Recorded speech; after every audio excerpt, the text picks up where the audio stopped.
Hi guys, welcome back to my channel, and really appreciate for finding time to click on this link. So it's been quite some time before I upload new project, and today I'm here with a very important and a very complicated networking project that will help us learn a lot concerning enterprise networking project. So this is enterprise networking project 9. Financial institution, network design and implementation. Remember, in the previous projects, we've covered from project 1 all the way to the 8th enterprise networking projects. And suppose you've not accessed the classes or you've not seen the projects, I will leave a link on the description part of the video. Just click the links and start from project 1, because we normally start from a very basic enterprise networking project, and the complexity is increasing as the number of projects are increasing. Okay, so consider project 9 much complicated than the previous projects. Okay, and the complexity will proceed that way. So it's very important to start from a very basic networking project, the way that we always recommend before you come to this project. All right, another way of accessing the projects, just go to our channel, GuruTech networking project, training, and the first thing to do, make sure you subscribe. After subscribing, click on the playlists. Okay, click on the playlist, then scroll, just scroll sideways, okay, until you see this playlist here, enterprise networking projects using Cisco Packet Tracer. So under this playlist, there are a lot of networking projects that we've done, from the first enterprise networking project to the last enterprise networking project, which was the eighth one. Okay, all right, so you just have to start from the first one, then you just move down to the 8th enterprise networking project. Okay, all right. And another thing, guys, people normally inbox me, they want this packet tracer file, they want the documentation part.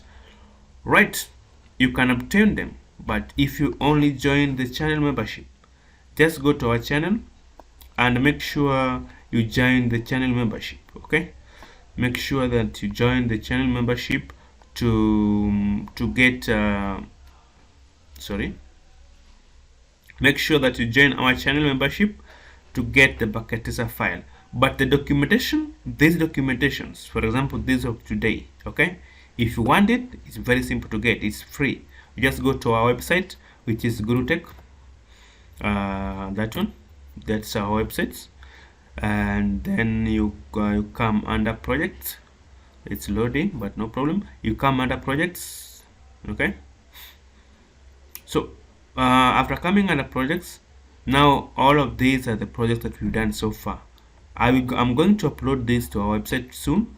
Okay, so if you want the previous documentations, just click on the any project that you want. For example, you want this hotel, the hospital system network, just click on read more, and here is the case study documentation, free of charge. Okay, but if you want the packet tracer file, now you have to promote teacher. Just join the channel membership. It will only cost you around $1.4. okay, and you get the packet tracer file, right? All right, so without any further ado, let's go back to our packet tracer file. Enterprise networking project 9. In this project, we are going to handle the financial institution network design and implementation based on the case study. And where is the case study? Where is it? I closed it, sorry. So here is the case study that we are going to dwell on today. Enterprise networking project 9. So a financial institution network system design and implementation. So guys, we have a case study here and we need to read the case study. We analyze the case study, evaluate the best networking design that we can employ on this case study, and design and implement that design based on the case study. Okay, so we have a one-page case study plus one-page requirements. So it's a very big project that we might do in 2 parts, but I still don't know. So let's just hope that we complete it within 2 hours time frame. Okay, all right. So Jubilee Financial Services Limited, which is JFSL, is a well-established finance service provider in Kenya, which offers online finance solutions and services to its clients. The company operates in the country's capital city, Nairobi, and is hosted within an 11-story building. The company primarily operates from the 7th to the 8th floors, where on each floor there are at least 2 departments. Okay, the company has the following 5 departments within its headquarters. So we have human resource, HR, customer service, CS, and marketing, MK, legal management, LM, and information technology, IT. The number of users and other devices per department includes, we have 7th floor where we have HR, CS, and MK department. Okay, and we see that each department has at least 40 user devices plus 40 IP phone and at least 1 Wi-Fi access point. Okay, then on 8th floor we have legal management and IT, where each department has at least 20 user devices plus 20 IP phones with an access point. And we see that each user can have an associated IP phone, but not a must. Okay, well, that means that you can just plug in a IP phone on a port, then you plug. How can I describe this? What that means, you can associate your IP phone with the computer, meaning you plug a cable from IP phone to a port, then another cable from IP phone to the computer. So it's from the computer to IP phone, then IP phone to port. It can still work, meaning we are going to implement 2 VLANs for data and voice, right, on each port. Right. The network infrastructure is currently run and managed by a third-party firm called Infinitive IT Systems Kenya.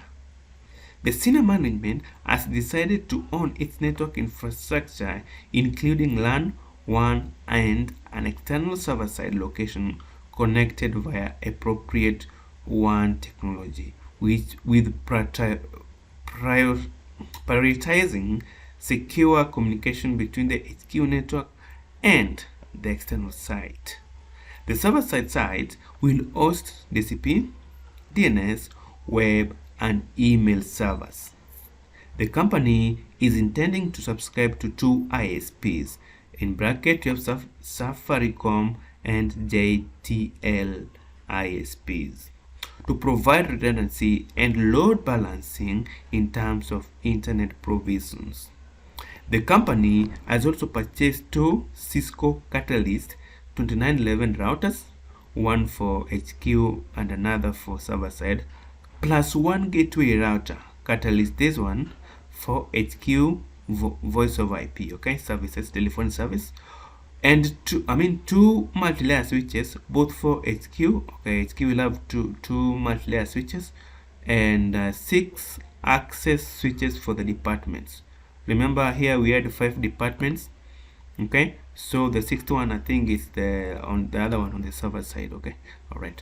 So due to the security requirement, it has been decided that all the 5 departments will be on a separate network segment within the same local area network. None of the servers is located within the local area network, but will be hosted from an external site accessible via a WAN connection. The network security policy will comprehensively dictate the user access to the external site using access control list, ACL. Okay, you've been hired as a network security engineer to design the network of Jubilee Financial Services, or JFSL, according to the requirements set by the senior management.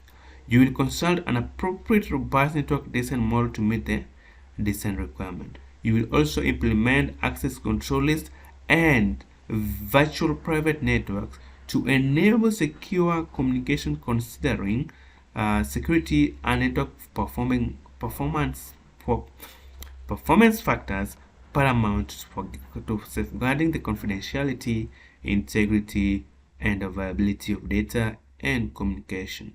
So this is a very important project, guys. It's a very important, guys, for the career development. Very important, you know. Okay, so let's move to the requirements. The requirements: the company has emphasized high performance, redundancy, scalability, and availability, and hence you are required to provide a complete JFSL network infrastructure design and implementation. The company will be using the following IPs. This one for data, okay, this one for voice because we have IP phones, and this one for public IP address. This is now for ISPs, okay, public IP addresses. Right. So requirements, sub requirements. From number 1, design tool. We are required to use Cisco Packet Tracer to design and implement the network solution. Very important. Hierarchical design. Use hierarchical model, providing redundancy at every layer. Okay. ISPs. The network is also connected to is also expected to connect to 2 ISPs to provide redundancy, and each router is connected to the 2 ISPs. Good. Wi-Fi. Each department is required to have a wireless network for the users. Voice over IP. Each department should have IP phones, and the users in the department should be able to call each other. Good.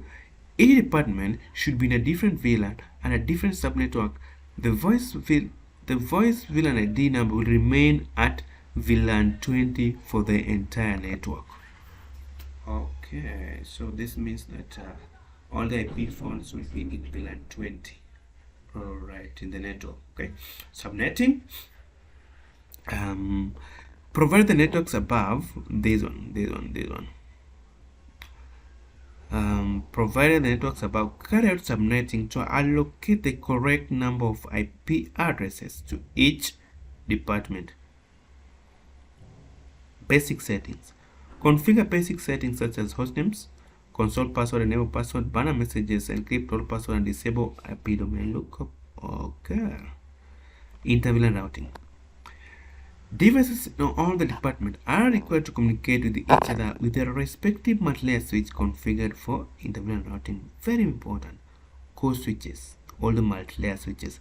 The multi-layer switches are expected to carry out both routing and switching functionalities, and thus will be assigned IP addresses. All devices in the network, except IP phones, are expected to obtain IP addresses dynamically from the dedicated DHCP servers located at the server-side site. Okay. So as you can remember, there was a concept of a voice gateway. So the voice gateway will be responsible for providing IP phones and IP addresses. Okay. But for all the other devices, we have the dedicated DHCP server at the server-side site. Okay. So Cisco 28.1.1 router. Okay, ensure to have a router that can support telephony service. Very important. Currently in Packet Tracer, this is the router that can support telephony service, i.e. Cisco, that one. Then we've been told that the router, the voice over IP router, or the voice gateway should be connected to any of the layer 3 switches at the HQ. Okay, so what's that connection? Well, we're going to see during the design. Static addressing. Devices in the server room are to be allocated IP addresses statically. Very important. Telephony service. Configure voice over IP on the voice gateway router and allocate dial number in the format 4. Okay, so it's like 401, 402, 403, all the way to 499 of all the IP found in the network. Okay. Routing protocol. Use OSPF as the routing protocol to advertise route both on the routers and monthly switches. Switchport security. Configure switchport security on the server-side department switch to allow only one device to connect to a switchport. Then use sticky method to obtain MAC addresses and violation mode of shutdown. Very important, very important. I really like this project. SSH. Configure SSH in all the routers and layer 3 switches for remote login. That's very important.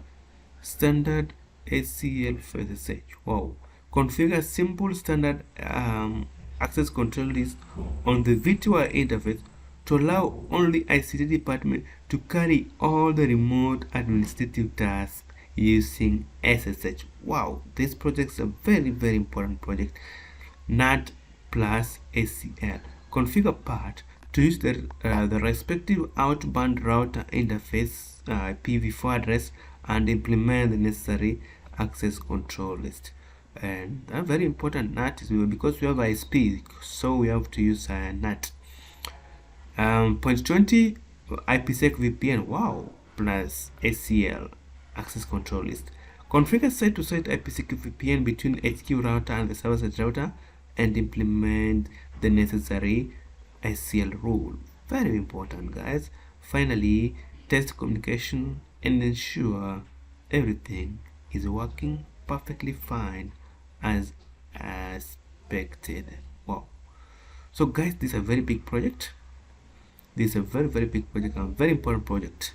And as you can see, there's a company actually that is it's a finance service provider in the country called Kenya, and the company is located in the capital city, and it's operating from 7th to 8th floor.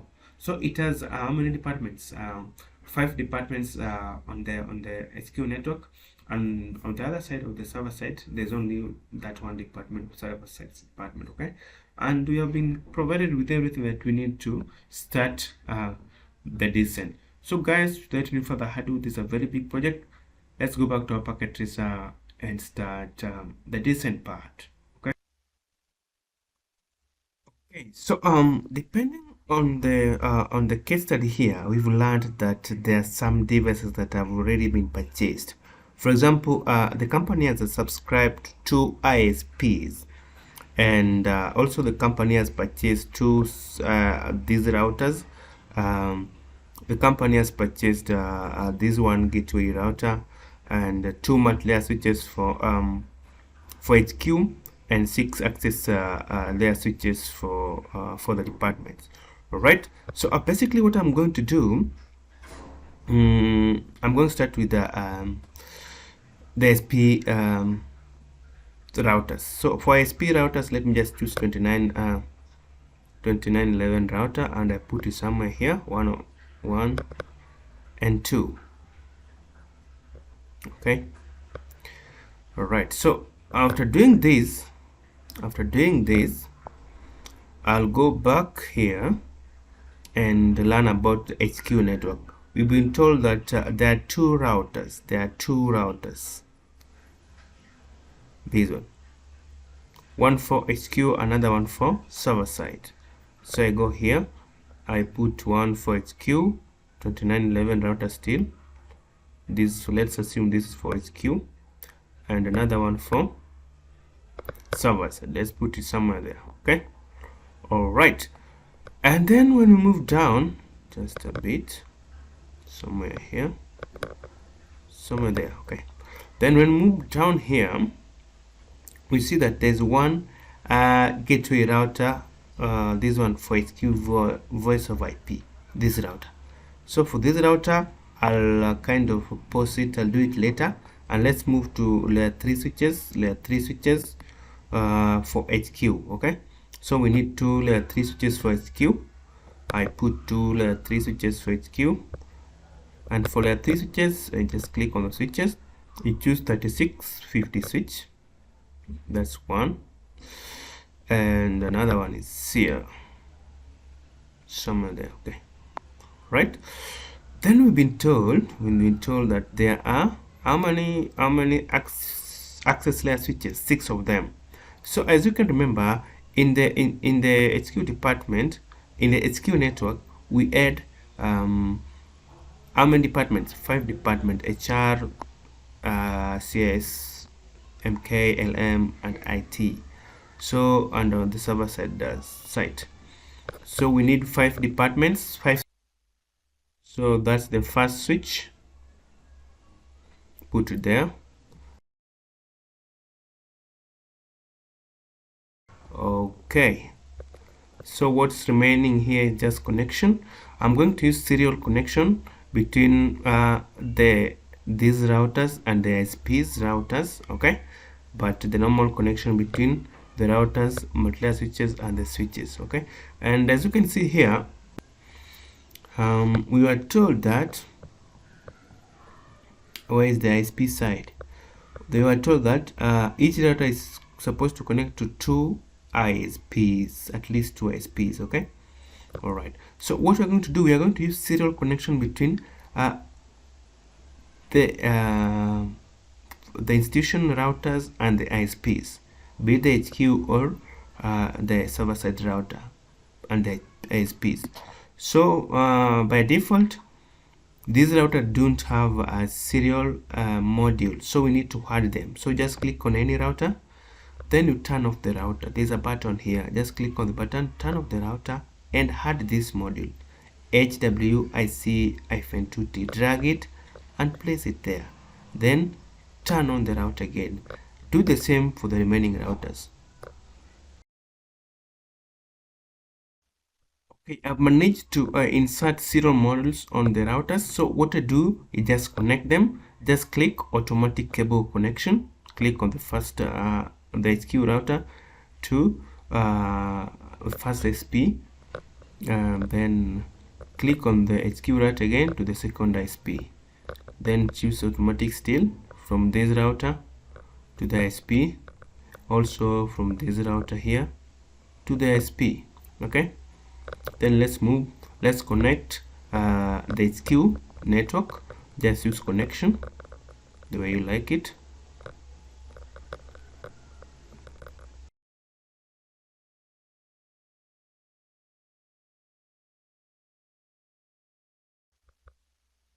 Okay, so I've managed to connect the devices, the intermediate devices, the switches, and the multi-layer switches, and the routers, and the ISPs.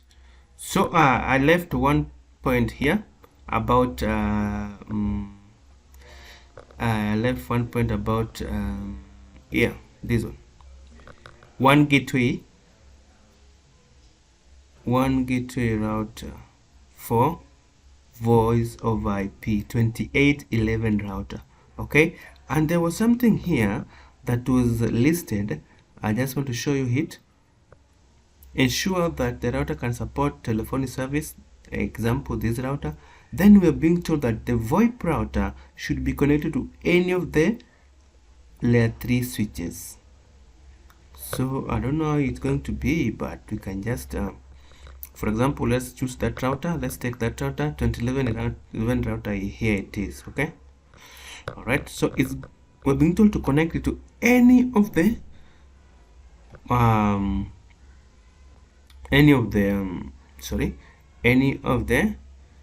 switch multi-layer switches. All right, so let's just connect it there, and that's just done. Okay, so can we put it inside somewhere there? Although our design is going to look a little bit bogus, but it has to be there for telephony service, because it's the only router that is responsible for providing that service on Packet Tracer, and we can't use this router because it cannot provide that service. Okay, so let's just go according to the instruction, which is very important. Oh, I choose the wrong router. Is this 36? This switch should not be here. you are supposed to choose 3650 switch, but this one is 3560. I chose the wrong switch, so I'll put this one here, take that one from that point, I plug it in there, and what I do, I just delete this switch and reconnect all of them to the switch.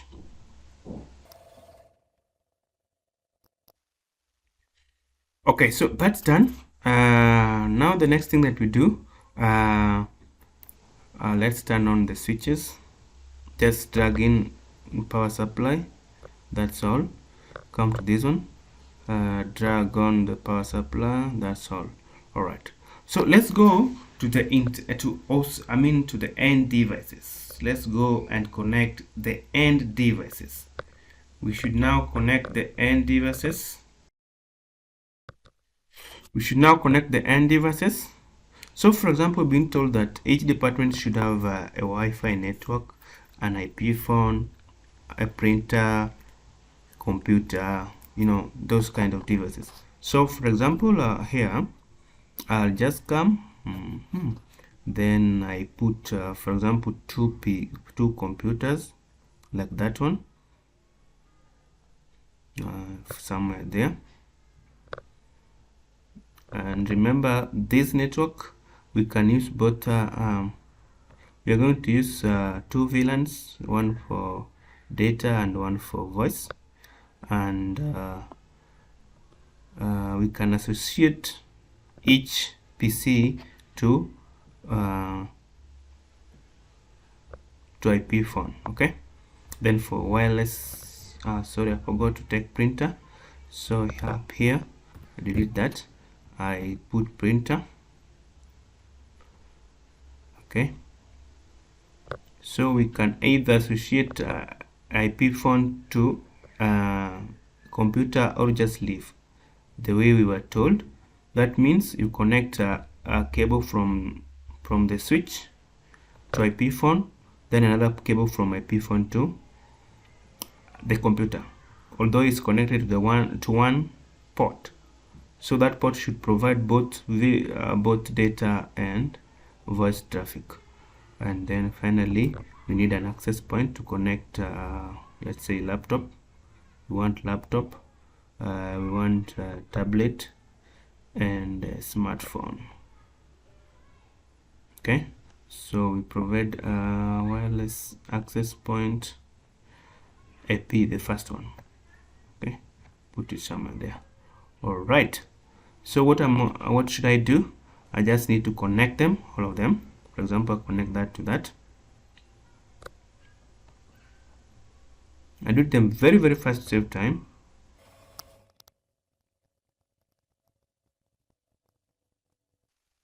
Okay, so now for the laptop, you know, if laptop doesn't, the Packet Tracer laptops doesn't have a Wi-Fi card by default, so just have to insert that module. Just turn it off until you see the yellow icon is gone, then drag out that module until you see here is black, then drag this WPC what and what. Okay, then turn on the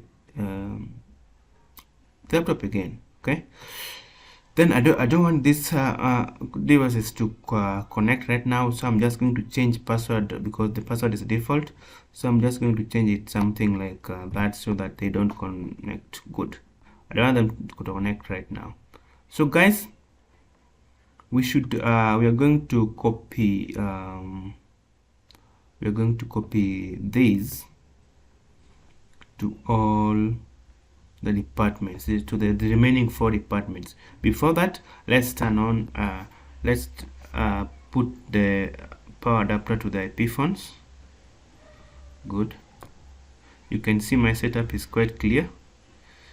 You can see my setup is quite clear. Okay, you can use one port for IP phone and computer. Okay, all right, any of them. Good. So what I need to do, just to copy. I'll just copy, paste, and do the necessary. So I'll do it very, very fast, save time. I copy, I paste. Now I drag it to somewhere here. I believe that's the right thing. Yeah.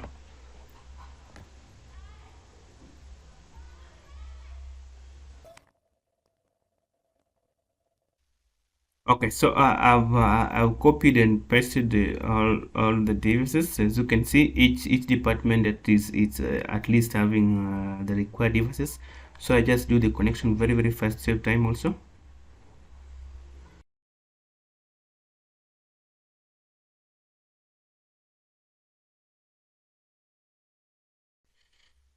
Okay, so as you can see, I've included all the devices in every department, and every department is having at least the devices that are required. So let's do for server side. Server side, we had 4 servers.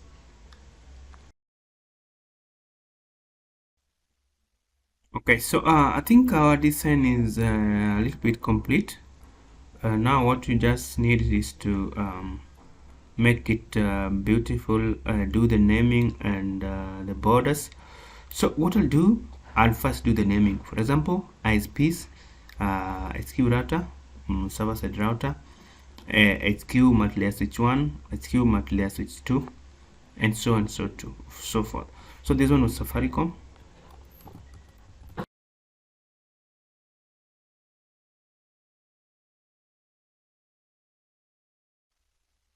Okay, now for the switches, we name them as per department. For example, this HR department switch.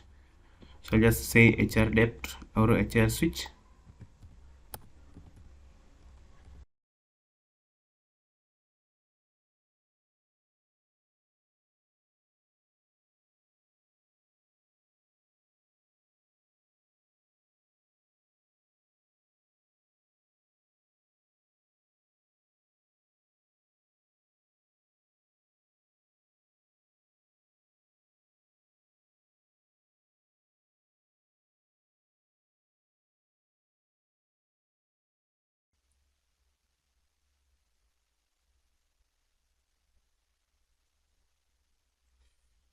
Okay guys, so I've done the naming of all the devices in the network. For example, these are the IP routers. We were told that there are 2 IP routers. This one, Safaricom and JTL ISPs.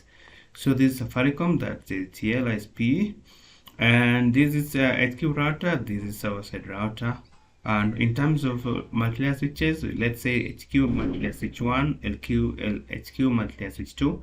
Then this is HQ VoIP router. We were told to attach it to any of the multi-layer switches. Then for the access layer switches, you can see HR switch, CSS switch MK, LM, which is legal management, and IT switch. In terms of host devices, you can see clearly we have, for example, a PC in HR is called HR PC, a printer at CS is called CS PC, IP phone at MK department is called MK phone with the number 123, and an access point at legal management department is called LMAP, and the naming is consistent and kind of very identical per department. And these are devices also, IT laptop, IT smartphone, things like that. Okay, all right. So basically what's remaining is just to divide this network to show that this is HQ network, this is server side network. Okay, all right, so just a minute. Okay, so I'll proceed and divide this network as HQ and server side network. So I'll just take that first and minimize it so that it become I zoom out so that it become that one. And what if I just a little bit. Okay, it's still big, so just do that. Okay, then I take that and I start doing this now.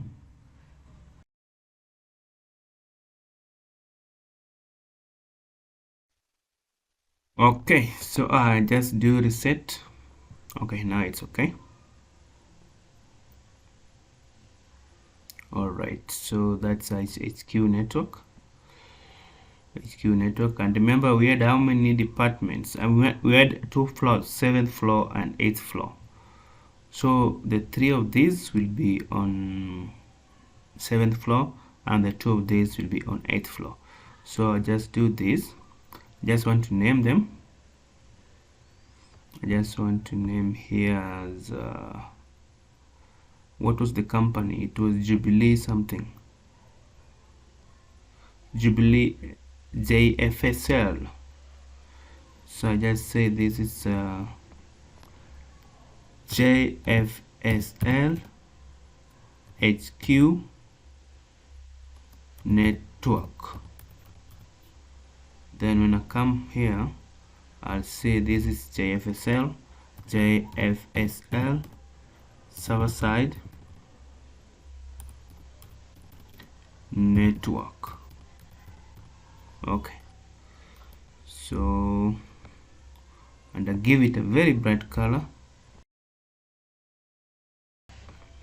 What I do now, let's separate 7th floor from 8th floor. Now let's separate 7th floor from 8th floor. Just do a little bit of that. Okay, the 3 of these should be on 7th floor, the 2 of this 8th floor. So I still take that one and say no fill, and I run it this way. The 3 of this to be 7th floor. Okay, somewhere there, and the 2 of these to be 8th floor.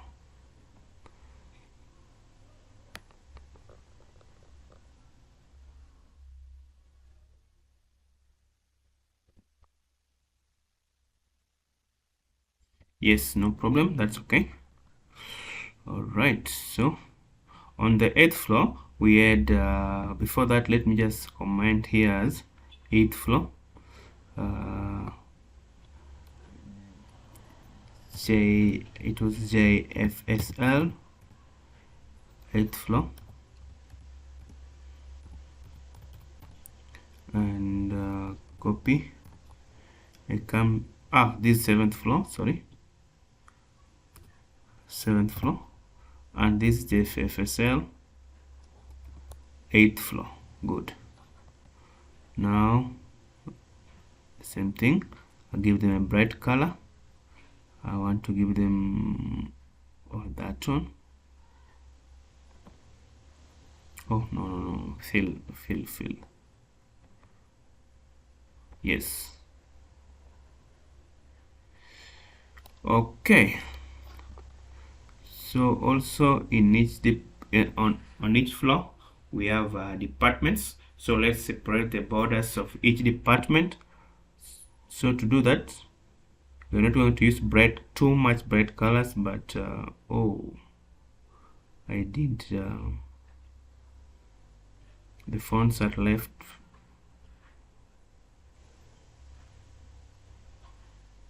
So it will force me to drag it a little bit somewhere here so that these devices are accommodated, although it's not no problem. I'll just leave it at that point, although these devices are not inside the circle, but no problem.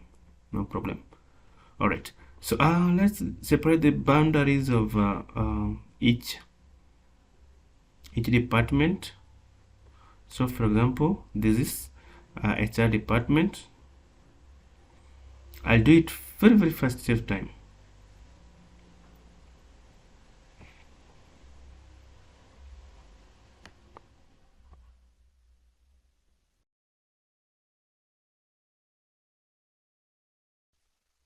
Okay guys, so as you can see, I've given a background color for each department so that they can be easily identified.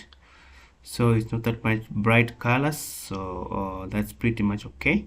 And now what I'm going to do, let me give color for this department also, for server side department. So for server-side department, I'm going to give a circle with green color. Yeah, green color is okay. Too much green is not okay, but yeah, that kind of green. So we just give a circle like that. Okay, so I'm going to give a description of each LAN of each department, so give the name, and I'm going to give the name. Yes, I'm doing that so that I can find space to write the names. I'm going to do reset. Good. Okay, so everything's just looking perfectly fine. Now,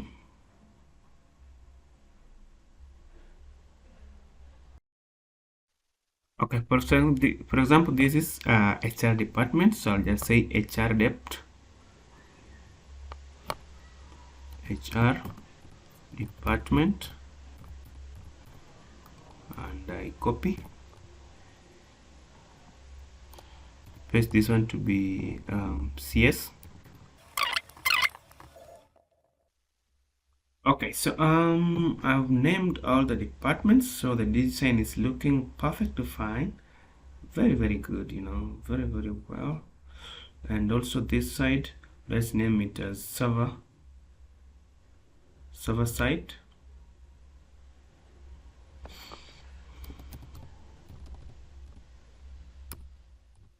Side LAN. Okay, that's okay. And for the ISPs, let me give colors for the ISPs, something like a circle, background color. And which color should I use? Okay, so here I will name as ISP. I'll name as ISP area. Okay, all right. So I think our design is complete. So what's just remaining is just some comments, some additional comment. Don't worry, although this is making our design to look a little bit not much beautiful, but it's okay. We're just following instruction. We were told to attach it to any of the multi-layer switches, and that's the thing that we've done. We're following instruction. It's okay, perfectly fine. Okay. All right. So let me go back to our case study. So this is the case study that we read earlier, and as always, my culture, I normally highlight the step that you are going to follow when we are doing any networking project, and here are the steps that I listed. Network design and beautification. Network design and beautification, very important. We've done that. As you can see, we've done what's called network design and beautification. We've designed everything, and we've beautified the network such that it has different colors for identity and for differentiating departments, devices, floors, etc. Okay, and basically now the next step to go is we are going to start configuration, basic settings to all devices, plus SSH on the routers and layer 3 switches. So let's go back to our case study. Basic settings. We are told basic settings, just some. Okay, configure host names, console password, enable password, banner messages. We need to encrypt all the password and disable IP domain lookup. Very important. And as I always do, we do configuration on one device, then write commands on a notepad and copy to all other devices. Very important, you know. And so I'll begin with the access layer switches to configure basic settings, and among the basic settings that we're going to configure listed here. So these are the basic settings: host names, console password, enable passwords, banner messages, encrypting all password, and disable IP domain lookup. So let's do the configuration on this switch for a demo. And now for the remaining switches, just write no commands on notepad and copy to all other switches. So enable config t. After config t, we just write hostname as this is HR depart, so just write HR hyphen switch. Okay, and another thing we do, enable password. Enable password is the enable password listed here really, and it should be there. Enable password is very important. Enable password for privilege exec mode. Enable password, our enable password is here, and line console password. So I'll start with enable password. Enable password. In my configuration, I always use Cisco as everything, be it username or password. Okay. Sorry, enable password to be Cisco. And line console, we need to configure line console password. So just enter that line console, console 0. Then we just issue a command called password to be Cisco. Okay, then we log in the user, we authenticate the user, then exit. Are there any other thing that has been listed here on okay, that's all exit. Okay, and another thing is banner message. So just write banner MOTD, message of the day, then any character. Let's see, just use this one. Then inside that character, just say no unauthorized access. That's all. Okay, hit enter. Another basic setting that we need to configure is no IP domain lookup, and encrypt all the passwords. Just say no IP domain lookup. That's all. And now we encrypt all the password that you just configured. We just say service password encryption. That's all. And what's remaining on the basic settings, we've just done hostname, console, enable password, banner messages, encrypting, and disable IP domain lookup. That's all about basic settings. And what I just say, do right. Okay, so we're done on the first switch. So I want to copy this message of the I want to copy this no unauthorized access so that I'll paste it later. Copy that. Okay, so it's the time to write commands on notepad and copy to all other remaining devices. So just write enable, then config. The first thing, hostname. For this case, this is CS switch, CS hyphen switch. Then what we do now, enable password. Make sure that you type correct English. Enable password to be Cisco. Okay, then line console 0, console 0, then password to be Cisco 2. Then we log in the user, authenticate, then we exit the line interface. Okay, all right, then what's up, banner message, banner MOTD, then the 2 characters, then inside the 2 character I paste the message that I just copied, right?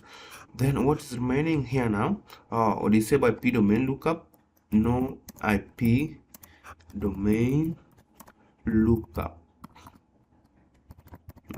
just like that. And what's remaining also, encrypting the passwords. So there we use a command that's called service password encryption. Make sure your English is correct. You write correct English. Encryption. Okay, encryption. Okay, that's okay. Then do right. Okay, so I'll just modify hostname for all the devices and copy to all the devices. Okay, I just modify host name for all the devices, so I copy first for CS switch,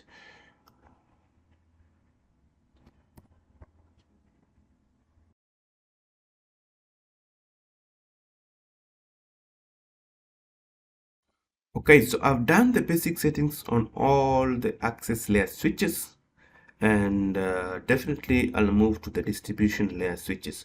And as you can see on the config guide, we were told to do basic settings on all the devices plus SSH on the routers and layer 3 switches. So what am I going to do? I'm just going to copy these commands.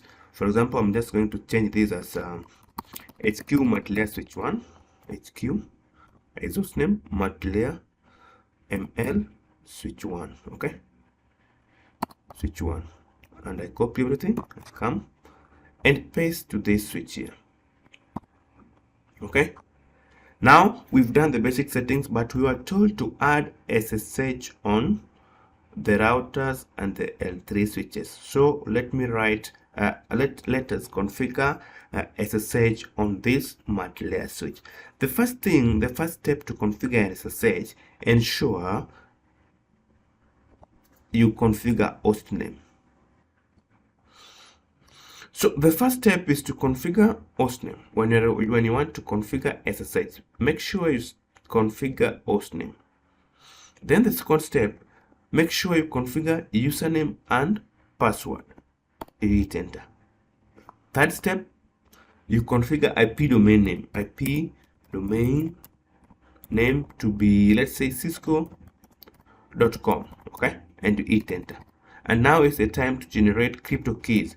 Crypto key generate RSA, and you hit enter. And then how many bits in the modulars? Let's use 1024. Okay, very important. Okay, you will see the name of the keys will be HQ matless1.cisco.com. okay,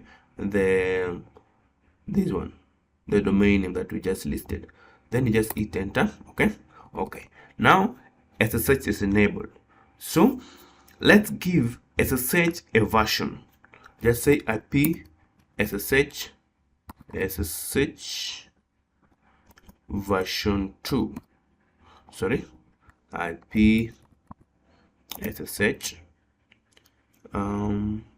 version 2. Okay, give it a version. All right, so we've just generated a crypto keys and given SSH a version. So it's the time to bind this SSH to a VTY interface. Okay, although it's configured, but we've not applied it on the VTY interface. So let's do that.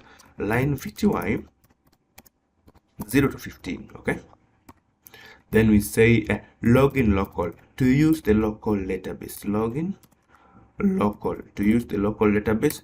Then transport input only SSH, because we've been told to configure SSH. We don't want to input all, because when you input all, even telnet will be used, but telnet is not secure. So we just say transport input all, I mean SSH, sorry, and you hit enter, exit, and do right.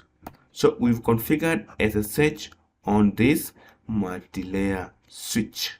Okay, so I want us to write SSH configuration here, because the basic setting will be just similar to all the devices. So I change this to that one, multi-layer switch 2. Then I proceed down. Here to write SSH configuration. The first thing that we have to make sure that the device has source name. Then the second thing, create a username and password. So username Cisco, and the password of Cisco. Okay, the third thing, create IP domain name. IP domain name, let's cisco.com. Okay, very important. Then let's generate crypto keys. How do you do that? Very important. We just say crypto key just a minute. Crypto key generate RSA. Then we hit enter, and it will prompt us how many bits do we want to use. We hit enter, then we say 1024 bits. Okay, all right. So that will enable SSH. After SSH is enabled, we give the version of SSH. We just say IP SSH version 2. Okay, all right. So SSH has been enabled with the version 2. So it's the time to apply them to the interface. So we just say line VTY 0 to 15. Okay, then we say login local to use the local database. Okay, then transport input SSH. Transport input SSH basically means the VTY interface should only use SSH as the method of remote access, then exit. Good. So I believe this will work, and I just have to copy. But when I come to the routers, I just change the host name. Okay, very important. So I'll do it very, very fast to save time. For example, I'll click here, I come to CLI, and I just paste. Right, no error, meaning it was perfectly configured. I wrote correct English. The problem might come when you don't write the correct English word. Okay, all right.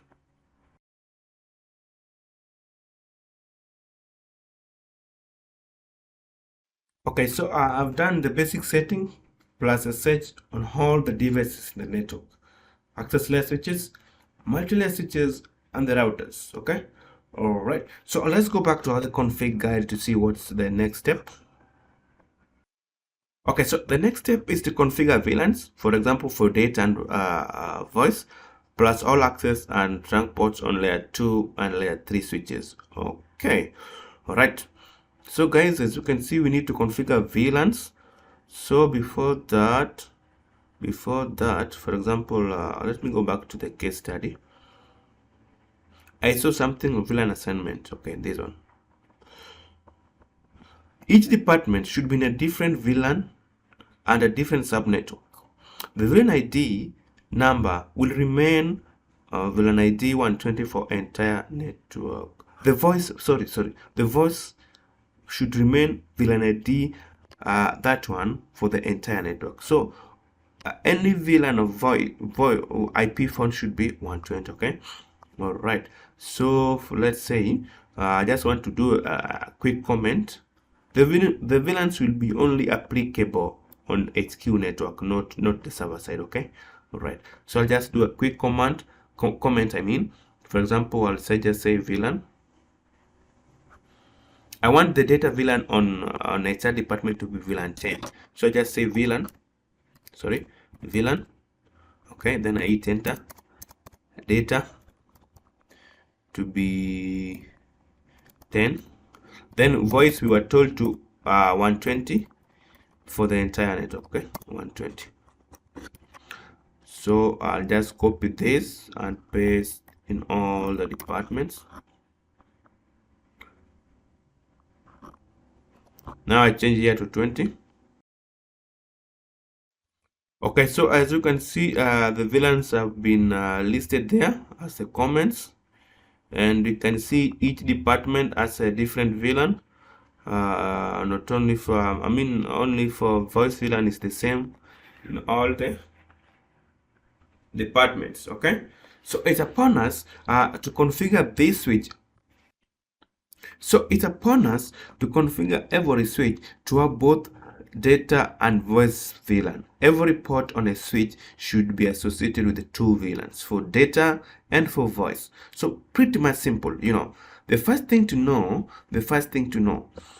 identify trunk ports and access ports. We only configure the VLANs on the access ports. Okay, all right. So let's come to the switch here. I normally do my configuration in a orderly manner. So the first two connections should attach to first 01 first Ethernet 01 and first Ethernet 02 on all the switches, so that when I write the commands on notepad, it's consistent in all the switches. So for example, if I hover over this, you see is FA01, FA02, and the same case applies to this, all of this. I normally do my things in a orderly manner, okay, so that I have consistency with the interfaces. Okay, it's the same in all the devices. Okay, so I come to this switch first. Oops, it needs password. Cisco. I'll not enter the password. Just come to config and click any interface. I come back here and exit. All right, so it's at the time to assign VLAN numbers to interfaces. The first thing that we do, we create the VLANs. After we have identified which ports are trunk and which ports should be accessed, now we create VLANs. Okay, now let's say VLAN 10. Let's name it data, give it caps. Okay, then VLAN 120. Now VLAN 120. Okay, name to be voice. Okay, good. Then we exit. Then let's assign ports roles of trunk or access. Okay, for example, the first two, the way I said, the first two are trunk because you can see they're connected to other switches. Okay, they should be trunk, right? Because they will be passing multiple VLANs. They cannot be accessed because access can only access one VLAN at a time. So they only be passing multiple VLANs. So we need to make them trunk. So interface range FA0/1 to 2. Okay, then switch port mode trunk. Hit enter. Very good. Exit. Now we are done with the two interfaces. So let's go back to the access interfaces. So for the access interfaces, it should range from interface range FA0/3 to 24 because these switches have 24 ports, but the first two ports have been taken by a trunk. So let's assign the remaining ports roles of access. Okay, interface range, that one to that one. Okay, very important. And hit enter. No, it should be from 3, not 2. 3 to 24 because 2 should be trunk. Okay, 2 and 1, FA1 and FA2 should be trunk. Now from 3 to 24 to be access. Okay, then we say switch port mode access. Okay, then we have VLAN 10 and VLAN 20. Now first thing, let's assign the data VLAN. How do we assign the data VLAN? Very simple. Just say switch port access VLAN 10. Very simple, and we just hit enter. Okay, very simple. Then how do we now assign the voice VLAN? Very simple. Just say switch port voice. Now we start with the voice VLAN 120. How do I send data VLAN? Switch port access VLAN 10. How do I send voice VLAN? Switch port voice VLAN 20, and hit enter, exit, and do right. Okay, do show start. You will see FA01 and 2 are trunk the way we expected, but now from FA0/3 to 24 you can see a interface switch port access VLAN 10, switch port mode access, then switch port voice VLAN 120. Now that's pretty much okay. Now is the time that now we write commands on notepad and copy to all the remaining switches to save time. So I open notepad. What did we do? The first thing was to create VLANs. I just create VLAN 20 now for CS department.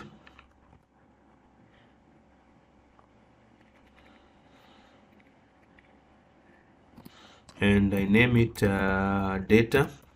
Okay, then VLAN 120 also I name it voice. Okay, all right, exit the VLAN interface first, Now we go back to assign ports, roles of trunk and access. For example, this one should be trunk. Okay, so I come here and say interface range FA 0/1 to 2. Then you say switch port mode trunk exit. Be very careful when you're writing your English. I'm normally perfect when I'm writing English because I'm from Kenya, and the Kenya we speak Queen's language, you know, the British English. So it's very important to write a correct English word. Okay, all right. So the two are now trunk. Okay, so it's upon us to assign the other remaining ports the role of access and assign them VLAN numbers, both for data and voice. So another range. So I'll just try to copy this. I'll copy that, and let me just copy all of it. And interface range now from 3, okay, from 3 to 24, because we have 24 ports. Switch port mode access now, okay, right? Then switch port access VLAN 20. We created VLAN 20 here, okay, for data. Then switch port voice VLAN 120. Very important, very important. Then we're just done. Do right. Okay, now what we will change for the 3 remaining switches, just the VLAN, the VLAN ID here and here. Okay, everything will just remain the same. So I'll just copy and go very fast without wasting much time.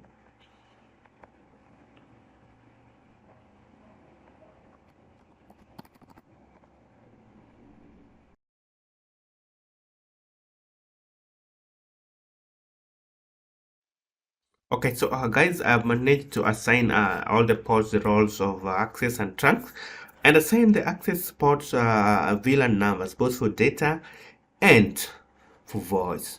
So it's okay. Now let me see additional information on the config guide.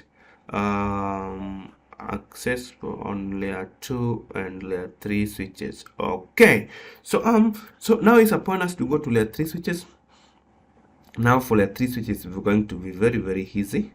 We just identify which ports should be trunks and which port should be access and which port should be a layer 3 interfaces. So let me discuss this. On the 2 multi-layer switches, we are only going to have 2 roles. For example, this port will be a layer 3 interface, okay, no switch port. It's going to be assigned IP address. So, okay, so as per now we are not going to interfere with it, okay, and also this one. But for the remaining one, this one and this one, to be trunk, and also this port is going to be trunk, okay, because we want it to pass a voice VLAN to this HQ voice gateway. So when we are configuring a trunk, we are going to consider this interface, and this interface, okay, all of these, but not this one, okay. In this case, all of these interfaces, but not this one. The reason why I want to configure this interface as trunk, although it's connected to another router, is because I want this to pass the voice traffic to this router, because this router will act as the default gateway of all the IP phones in the network, okay. So from this point, all of this to be trunk, okay. So let's do that. So for example, that's the gig 02, this gig 07, 3, 4, 5, and finally 6. So from gig 102 to gig 107 should be trunk. gig 102 to gig 107 should be trunk. Okay, and I want to put password. So as I said, interface range, it was from gig 10, gig 102, gig 1/02 to 7. Okay, switch port mode, because this is gig 11, gig 11. Okay, switch port mode, trunk, and hit enter, exit. Now let's create the VLANs, all the VLANs in this switch. So it's very simple. I'll just go here, for example. Now I'll create VLANs. Sorry, now let me just do it here. That will be tedious. That's why I have this notepad here. So for example, I want to create VLAN 10, and we name it VLAN 10. Now we name it as the department HR. Okay, then we create another VLAN 20. We name it as the department. We name it as CS. We create another VLAN 30. VLAN 30. We name it as the department, which was marketing MK. Name it as MK. We create another VLAN 40. We name it as legal management, LM. Then finally VLAN 50. Then we name it as IT. Okay, so, and we create VLAN 120 for voice. Okay, all right, so I'll just copy all of these, to this switch here.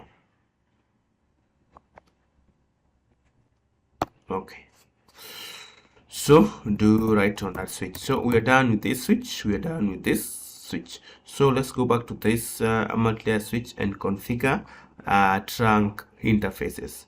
So the trunk interfaces, exit. So the trunk interfaces here are from this one, which is gig 02 to here is gig 06, because here had additional interface that was connected to the VoIP router. Okay, so interface range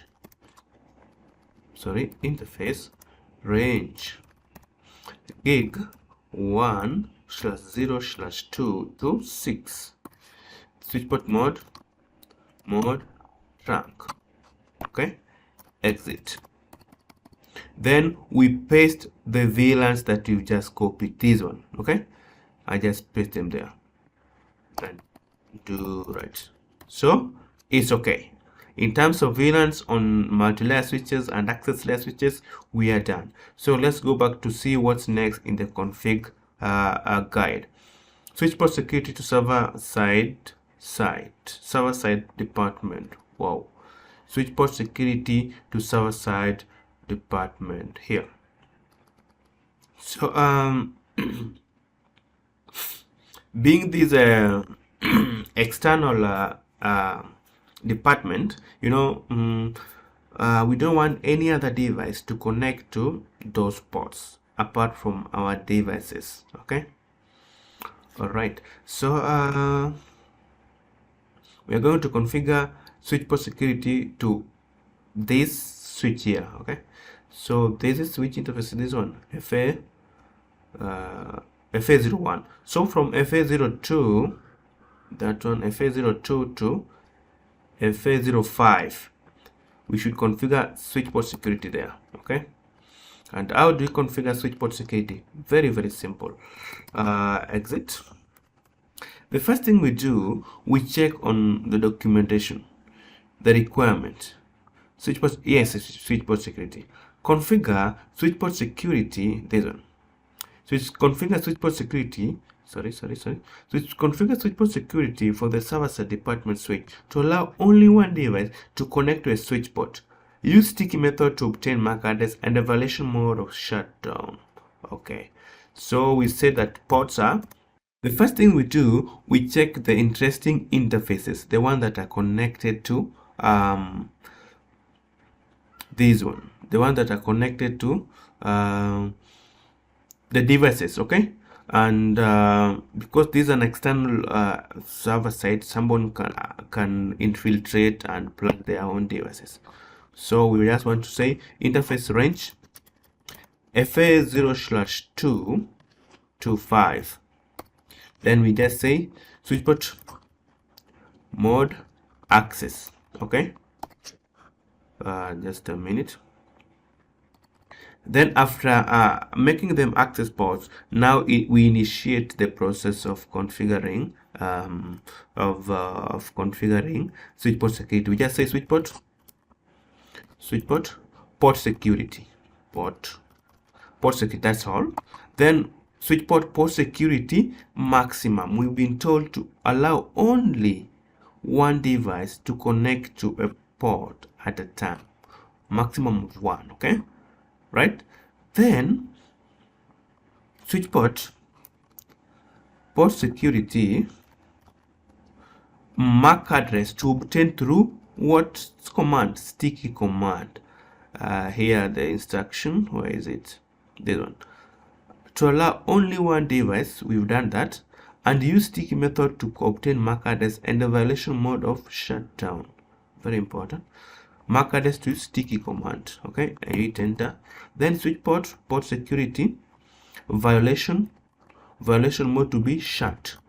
Okay, exit and do right.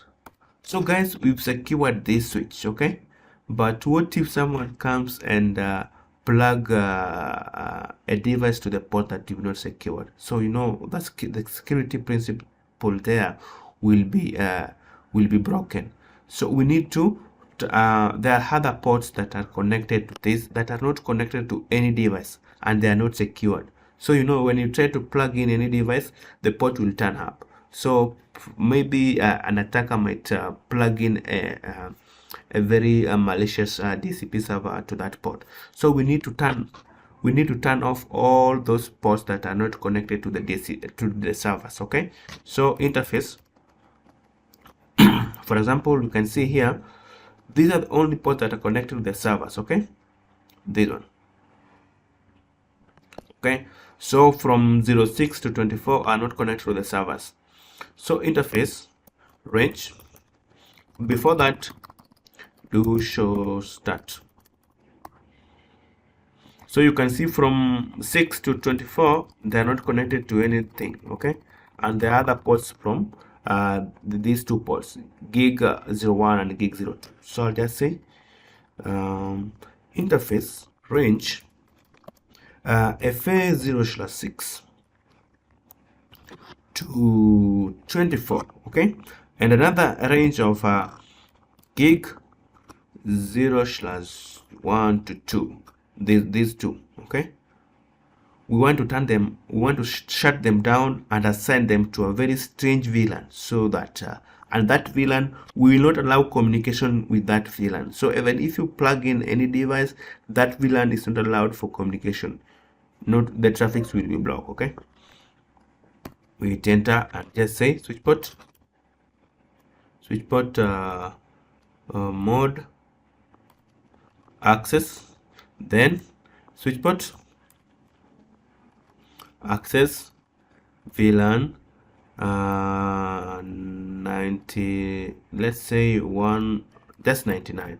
That's kind of a very fake VLAN. Okay, and shut down, we want to shut them down. Good, exit, do right. So we just say do show start.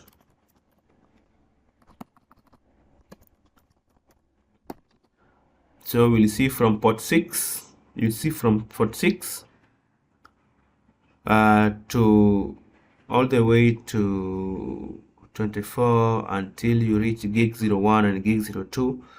They are in shutdown state and they have been assigned a VLAN 99. We are not going to allow a communication of any VLAN 99.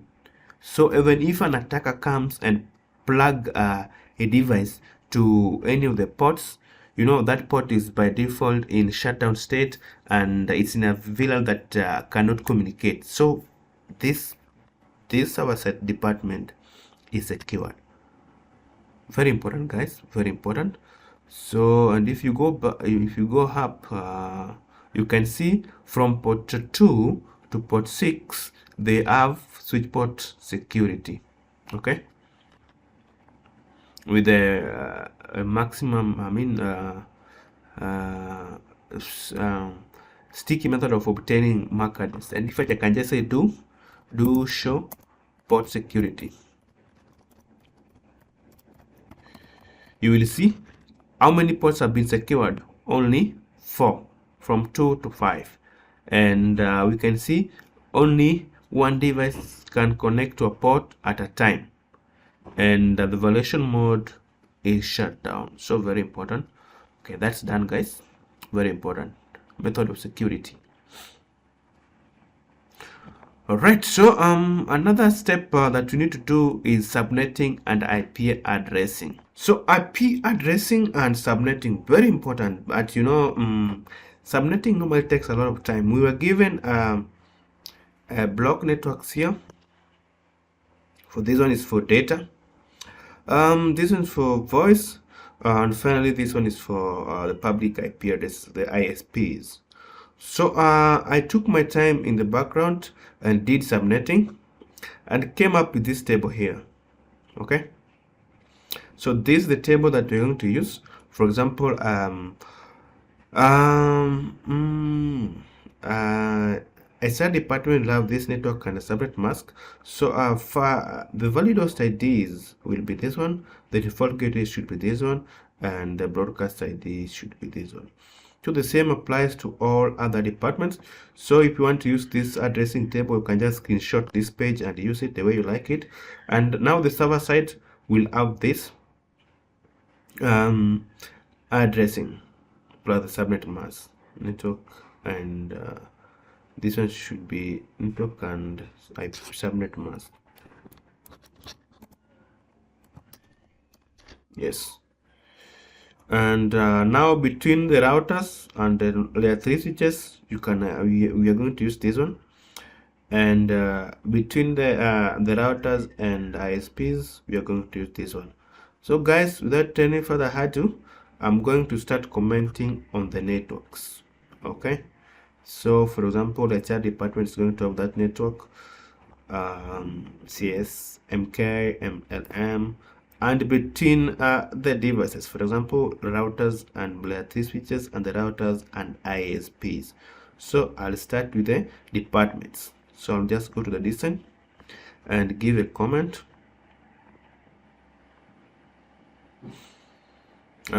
For the network of the voice, I didn't include it here. I didn't include it here because I'll just write it somewhere here, because it was just given for a full one block, okay, for all the devices in the network. So irrespective of which device is in which department, they will have IP address from this router.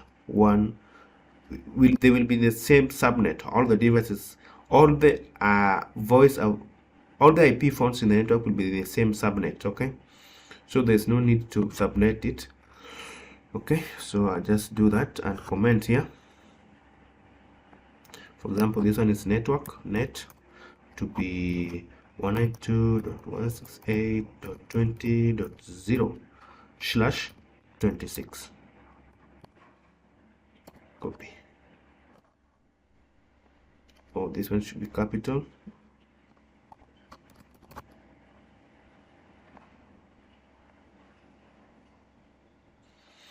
All right, so I think my subnetting is perfectly fine, because we were told that HR, CS, and MK department should have at least 40 devices. So you can see a /26 notation provides how many addresses? IP addresses 62. So 62 can accommodate all the 40 addresses. And we are also told that low management and IT department should have at least 20 devices, and /27 provides 30 IP addresses, and 30 IP addresses can accommodate 20 addresses, so that's okay. So I'll just go very fast, save time.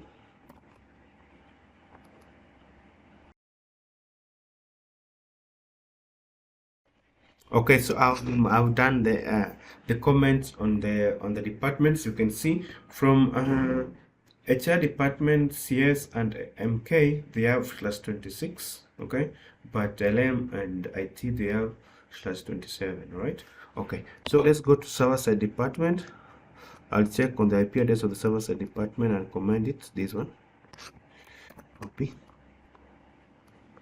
and come this side.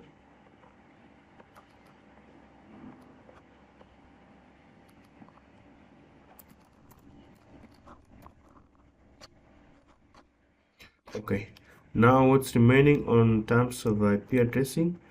Oh, the network between the routers and the layer 3 switches. So I just copy HQ and multi-layer switch 1. Do it very fast. And now what's remaining? The network between routers and SPs. You do it very fast. Okay, so I'm done with the comments of network teach department and between the devices. So for voice over IP, I just want to make it a color first.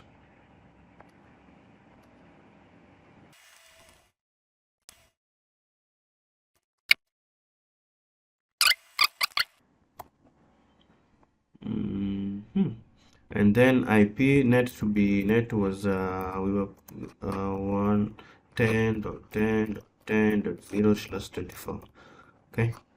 Okay, that's voice gateway. So guys, basically I've done the comments based on the IP addressing scheme and the subnetting results that I did earlier based on these tables.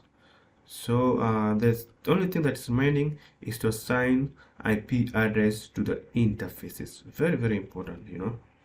So how am I going to do that? So I'll start from the multi-layer switches, or I'll just start from this router here.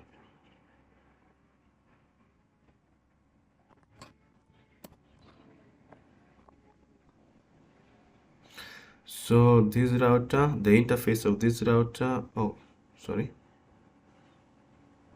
first Ethernet 00. So the first thing I do to first Ethernet 00, I turn it on, or I just do go using CLI, no short.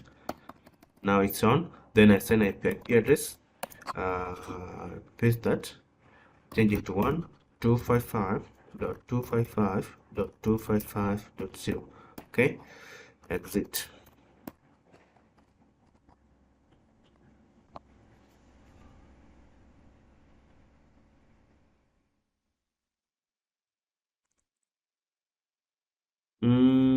I think I need to do something. Yes, you know, before I do that, the voice traffic as a VLAN. Now we must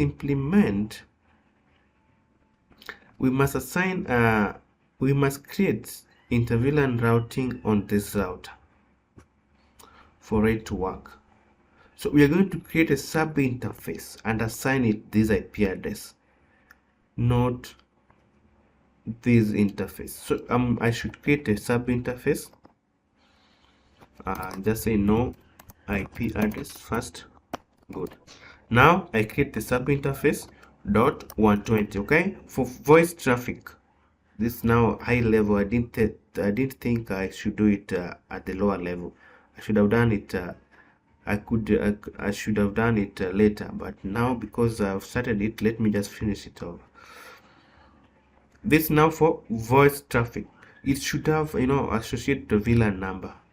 Okay, then we just say encapsulation dot 1q 120 for VLAN, for voice VLAN. Okay, then we assign it that IP address and exit and do right. Now we are done assigning IP address to that interface for voice.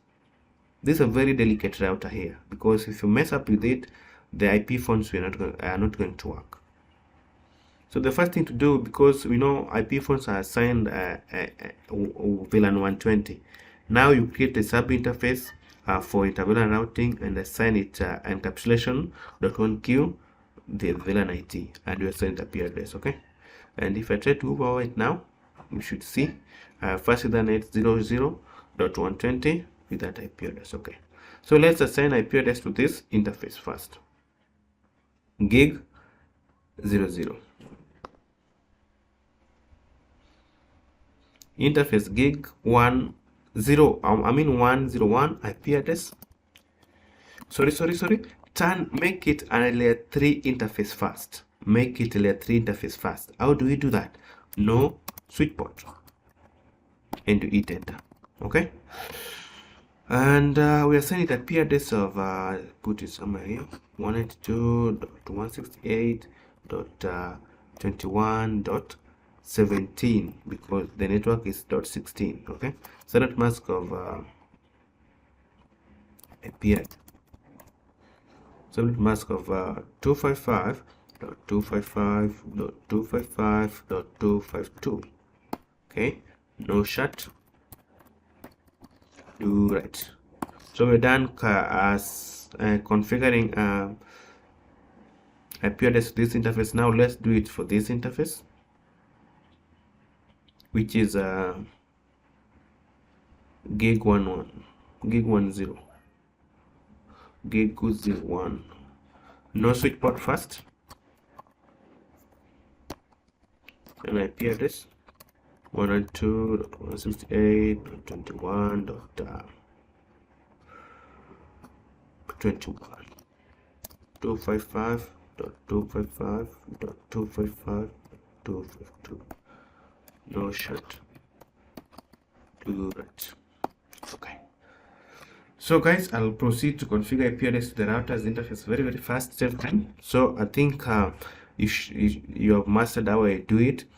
This one took 21.17, this one took 21.21, so this one should take 21.22, this one should take 21.18, this one should take 100.5, this one should take 100.1, this one should take 100.2, 100.6, and so on and so forth. So I'll do it very fast to save time. So it's upon you to know how to configure it correctly, because it's very simple. I have specified the network between them. Now make sure you did it correctly.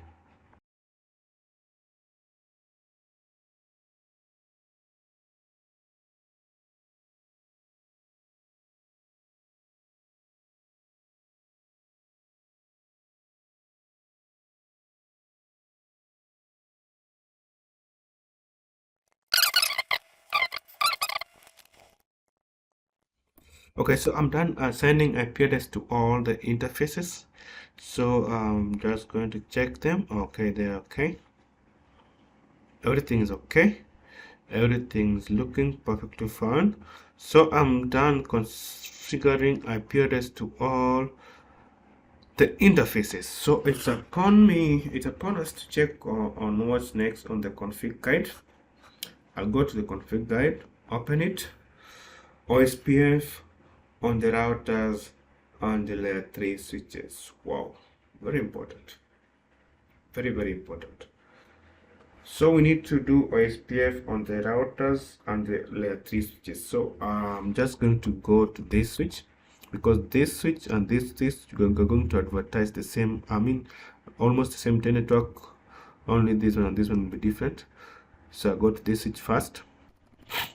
Okay, now this is a multi-layer switch, and the first thing to do before you do any routing is to enable IP routing. How do you do that? Just write IP routing. That's done. Come back to this switch also and enable routing. Just say exit, IP routing. That's done. So let's advertise networks. Let's advertise networks. So in this case, guys, I'm going to do what's called route summarization. I don't want to advertise too many networks. What I want to do is just to do route summarization, because this network here, this one, this one, this one, this one, can be summarized into one network.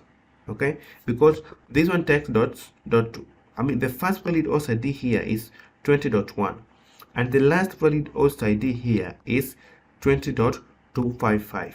So meaning when we summarize those all the networks, let's say router OSPF 10, then we want to give this router ID. Let's give them a router ID.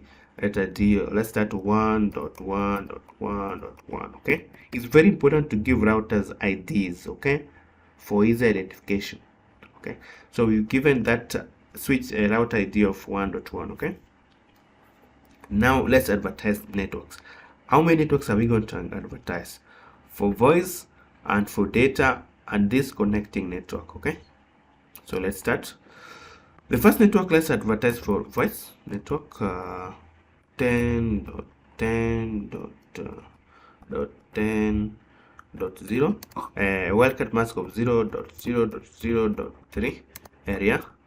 Let's use the 0. Okay, the second network that you should advertise is this one that is connected directly. Okay, 192 network 192.168.21.16 wildcard mask of 0.0.0.0.3 area 0. There's something I went wrong. This one should not be this way. It should be .255 because you can see it here. Okay, so I'll just say no to that one to remove it first, and we correct it. Now I correct it to 255. And finally, the last network that you're going to configure to advertise is a summarized network of the 5. Okay, what's that network? That network is this one. If you summarize the 5 networks, we're going to get this one: 192.168.20.0, then 0.0.0.255. If you summarize all these networks, you're going to get this one. Okay, hit enter, exit, and do right. So let's advertise networks here also. Then first just write router OSPF 10, then router ID. Don't forget router ID, very important. 2.2.2.2. okay, router ID is kind of it's like a IP address 4 octets. Okay, that is 2-bit. Then we advertise networks. The first network is 10.10.10.0 wildcard mask of 0.0.0.255 area 0. Okay, another network is this one that is connected 21.20 21.20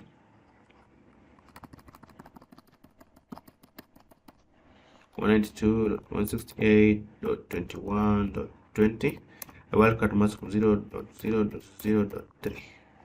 hit enter. And finally, the summarized network of the 5, which was here was 255, and here was 0, and here was 20. Exit and do right. So let's go to this router also to advertise for the 1 network.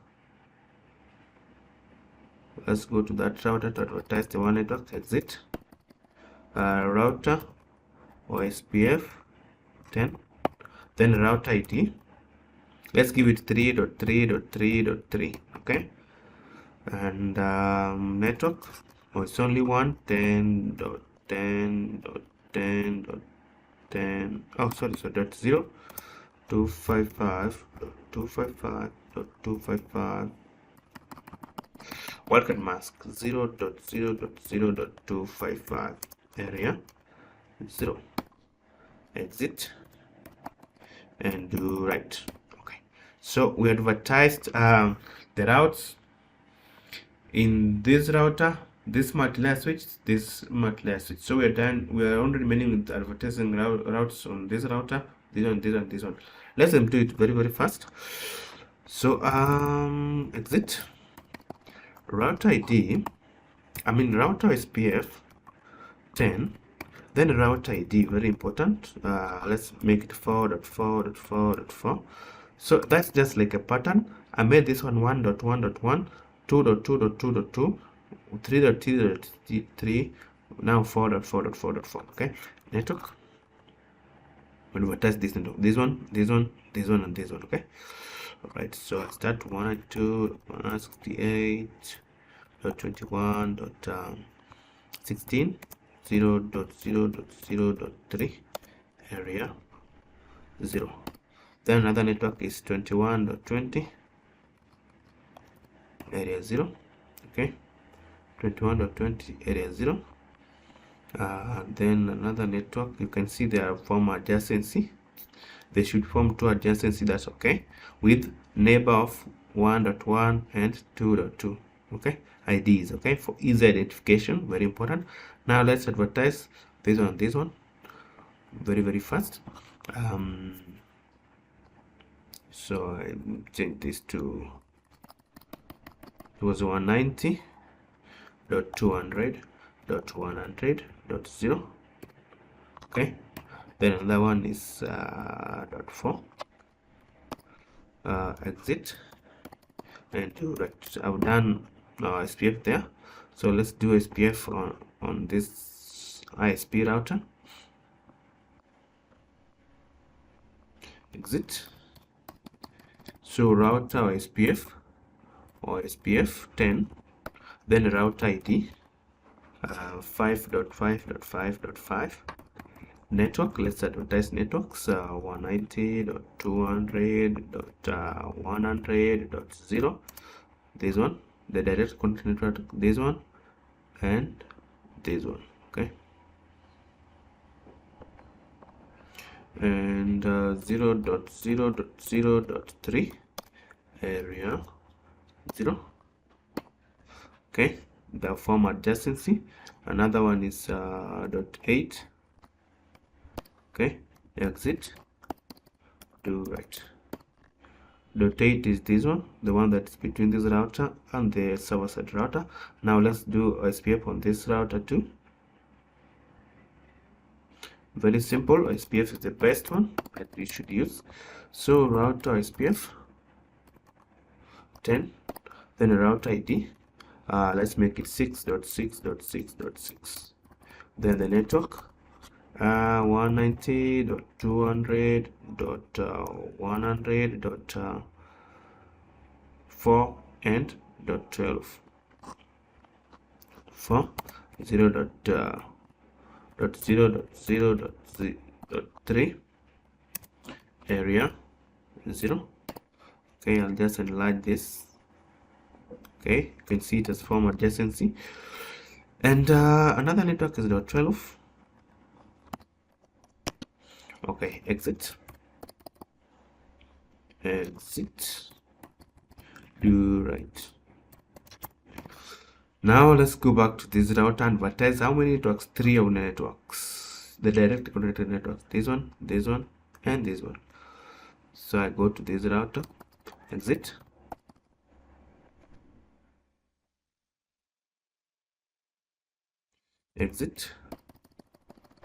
enlarge it a little bit.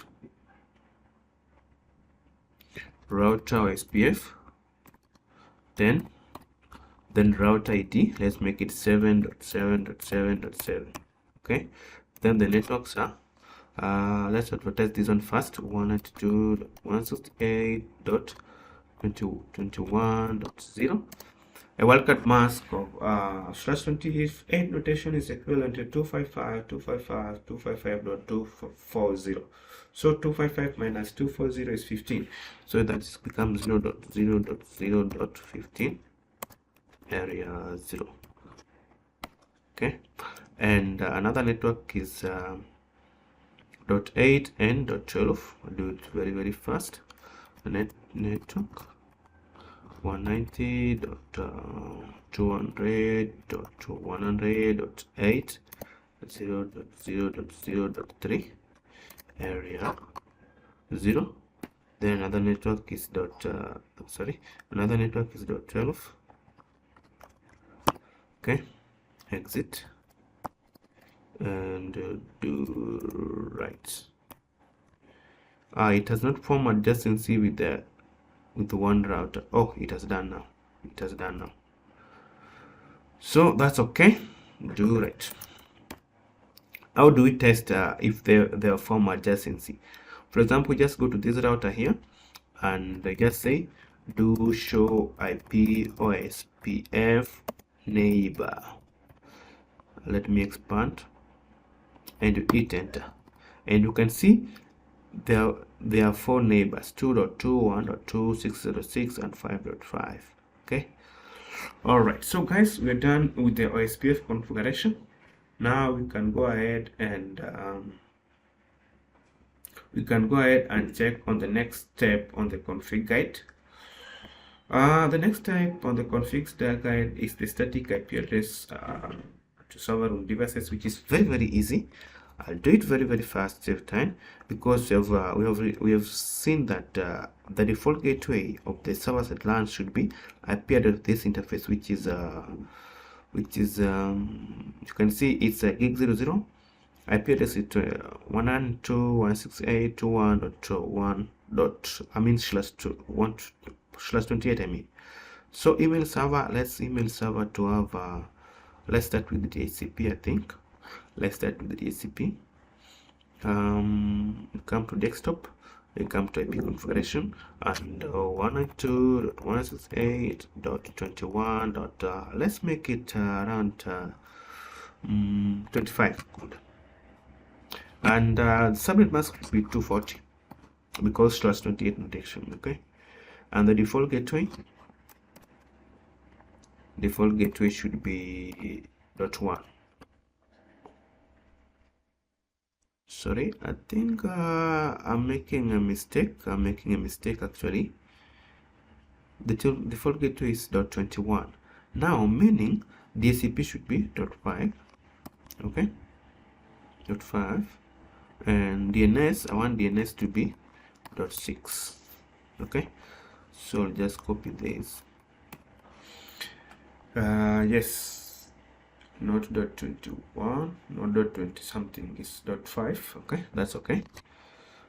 We should respect the /28 notation, meaning there are only 14 IP addresses, but we gave out something like 20 something, which is above 14.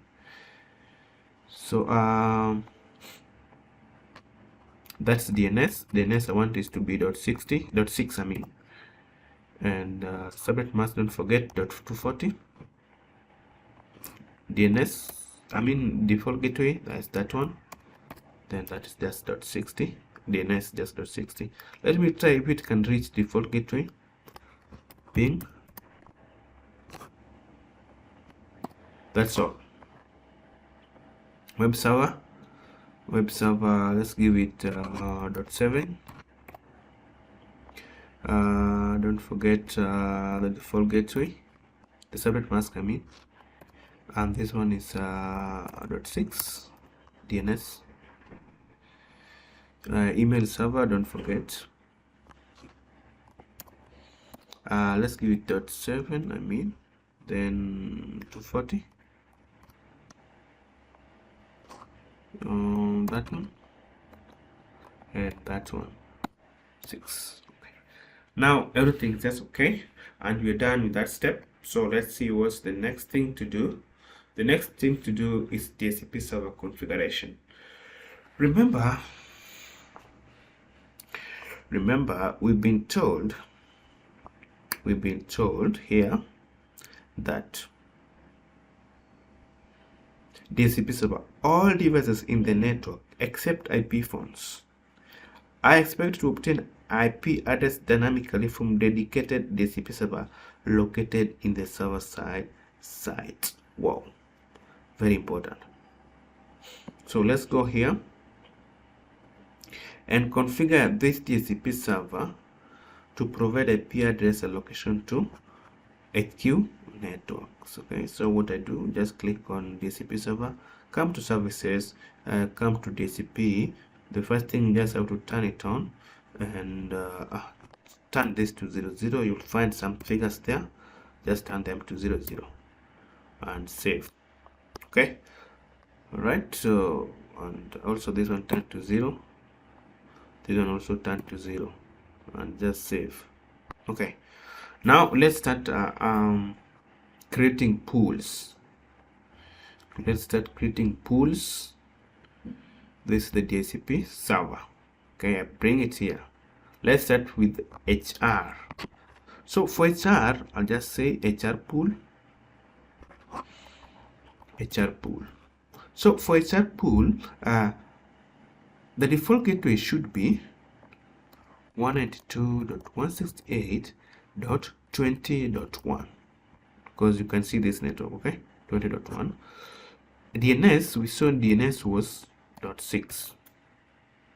DNS is the IP address of the DNS server that was located on the other side. Okay, now starting IP address 192, then 168, then here should be .20. Okay, 20, and we want to start it from, let's say 5. Okay, and the subnet mask should be /26 notation. So /26 notation is equivalent to 192. Okay, and the number of host devices, let's say 60, something like even 60. See, and we add. Okay, so that's HR pool. You see, HR pool has been added successfully. HR pool has been added successfully. So what's just remaining? Let's proceed and add other pools. For example, CS pool. So we just edit this, say CS pool, and the default gateway should start from 20.65. 20.65. DNS server remains the same. Then the start IP address, I want to start from, let's say 69 or 70. Okay, everything remains the same. I say add now. Don't say because it will override HR pool. Now add. You can see CS pool is given here. Okay, all right. So let's go back and configure MK. For MK, you can see this is the IP address, the network address, meaning default gate should start from .129. Okay, 129. Okay, DNS remains the same. Then starting IP address should be, let's say 135. Okay, subnet mask remain the same, and you don't save it, you will override. Okay, good. Then now we go back to LM department. LM department start from 20.192. That's the network. Now default gateway should be 193. Very simple, guys. 193. Okay, then when I scroll up a little bit, 193, DNS remain the same. Then let's start from 196, setting IP address. Then now here we've been told that the subnet mask is /27 notation. /27 notation is equivalent to 224. Okay, then this one was LM department, LM pool. Okay, and you add. So you see LM has been added there successfully. Okay, all right. Then let's go finally to IT pool. IT pool start from 224. Now 225. Now the default gateway should be 225. 225. Okay, Now let's start it from, let's just say 230. Okay, subnet mask remain the same, and we add. Good. So guys, basically we are done with that one. We are actually done with that one. We are done with that one. So what's remaining is just to DHCP server config. We are done with that one. Interval routing on all layer 3 switches plus IP DHCP helper. Good. So it's upon us to go and do interval routing on these layer 3 switches, so that these computers here can be able to reach, can be able to communicate and also get IP addresses from this DHCP server. Okay, so we're supposed to do interval routing for how many VLANs? 5. We don't do for voice because the voice gateway is just right here, so it's able to provide IP address to these devices. We only do for data 10, 20, 30, 40, and 50. So how do we do interval routing? We create sub interfaces. We create sub interfaces.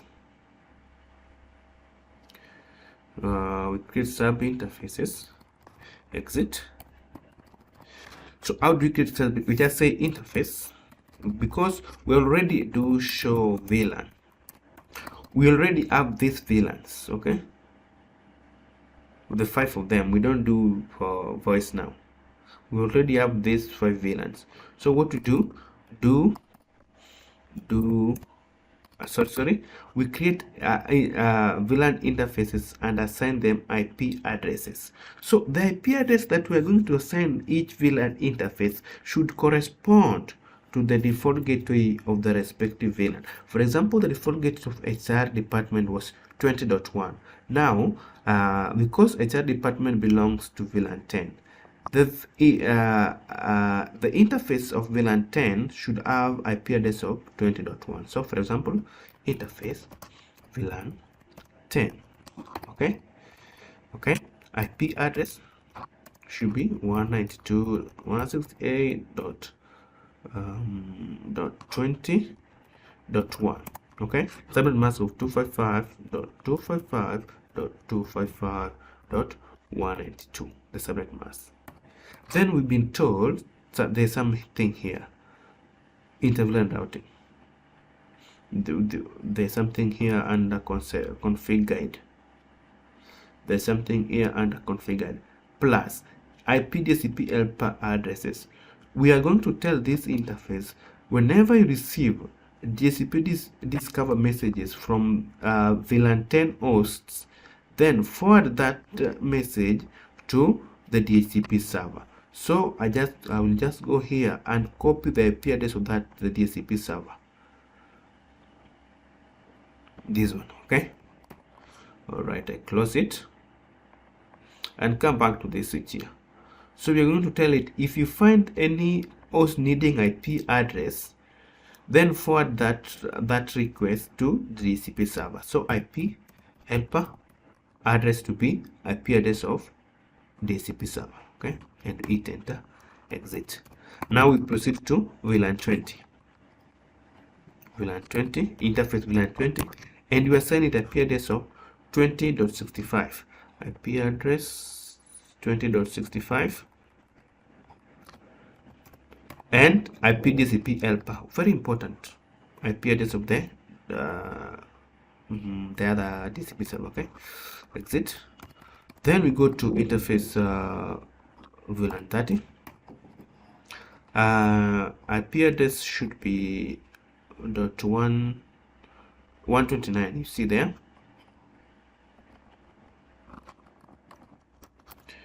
Okay. Then IP DHCP helper. Correct. Good. Then we go to interface VLAN 40. Okay. IP address should be 193. Then the subnet mask is /27. Now it will become 224. I change this one to 224 because of /27. And then I come here and change it to 193. Okay. Then don't forget IP helper address, which is very important. Exit. Now we go back to the last interface of VLAN 50. interface VLAN 50, and IP address should be 225. Okay, 225, and PDCP help address, don't forget, very important. Exit and do right. That's done, guys. That's done, guys. So let's write the commands on notepad and copy to this switch here. For example, I just want to copy something like this. Copy, no, just want to copy, where is the start one? Something like this for VLAN 10. Then I come here.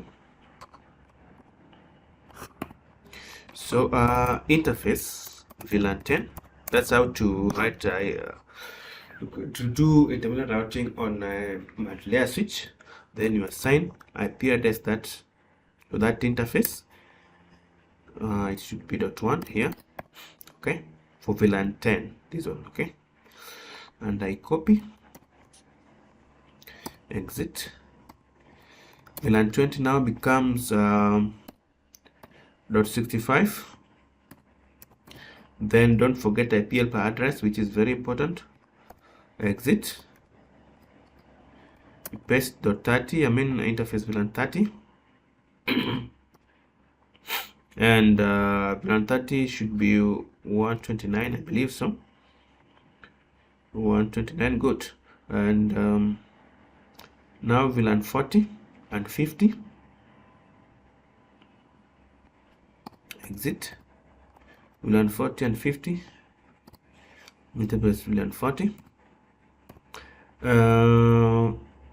It should be, sorry, it should be 193 now. IP address should be 193, but because the subnet mask is /27, this one changed to 224. Subnetting, very important. If you don't understand subnetting, I have already recorded a class that will help you understand it better. Copy, then you paste it there. Now VLAN 50. VLAN 50 should be 225. See here, 225. Copy everything, copy, and come here and I paste it here. Exit and paste. Everything okay. Exit, do right. So it's the time to test if DHCP is working. It's the time that we go and test if DHCP is working. For example, I'll go to this PC and change this to DHCP. I'll close it. I go to this printer. I'll do it very fast, then come back and check.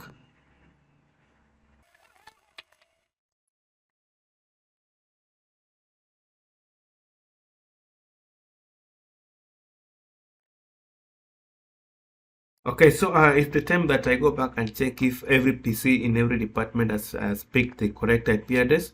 I start with the HR department. I'll hover and see, oh, they have picked IP address. You can see clearly that it has taken IP from .5, and the default gate is .21.1. I mean 20.1, and the DNS is unchanged 21.6. Also, let's go to CS department. Has it picked? Oh, it has not picked. Let me try to request again. Wow, it has picked now. You can see it has taken IP address in that range. Okay, default gateway is 20.65. DNS is unchanged. Let's go to MK department, see if it has picked anything. Wow, and MK has picked as expected. You can see it has picked IP address in that range, .135. Then this default gateway is .129. DNS is unchanged, 21.6. LM department, wow, it has picked. You can see 20.196 in that range. And default gateway is .193. The DNS is unchanged. And finally here on IT department, everything just working, guys. Everything is working, guys. Okay, because if I just click and you see desktop IP is DHCP, I check it is static and request again, it will still pick from the DHCP server. So guys, basically our DHCP server is working perfectly fine, and what's remaining is just to carry out with further configuration. What's the next step? Wireless configuration. Very important. So guys, I'll do wireless configuration on one device, then I do quickly on other devices to save time. So for example, this is HSRP. So I just go there and to config, you come to config, then click report 1, and let's say let's name it HR. Okay. HR. Then I copy that name. I come to password. You come to password and choose this one, WPA2 PSK. Okay. You paste, and it should be 8 in length. 1 2 3 4 5 6. Okay. I copy that password. Then I come to the laptop.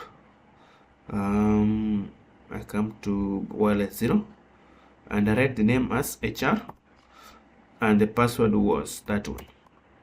I close. I come to this one, come to this, come to wireless 0. Password, the host name was, the SSD was HR, and the password was that one that I copied. And they should pick IP addresses in that range. Wireless 0.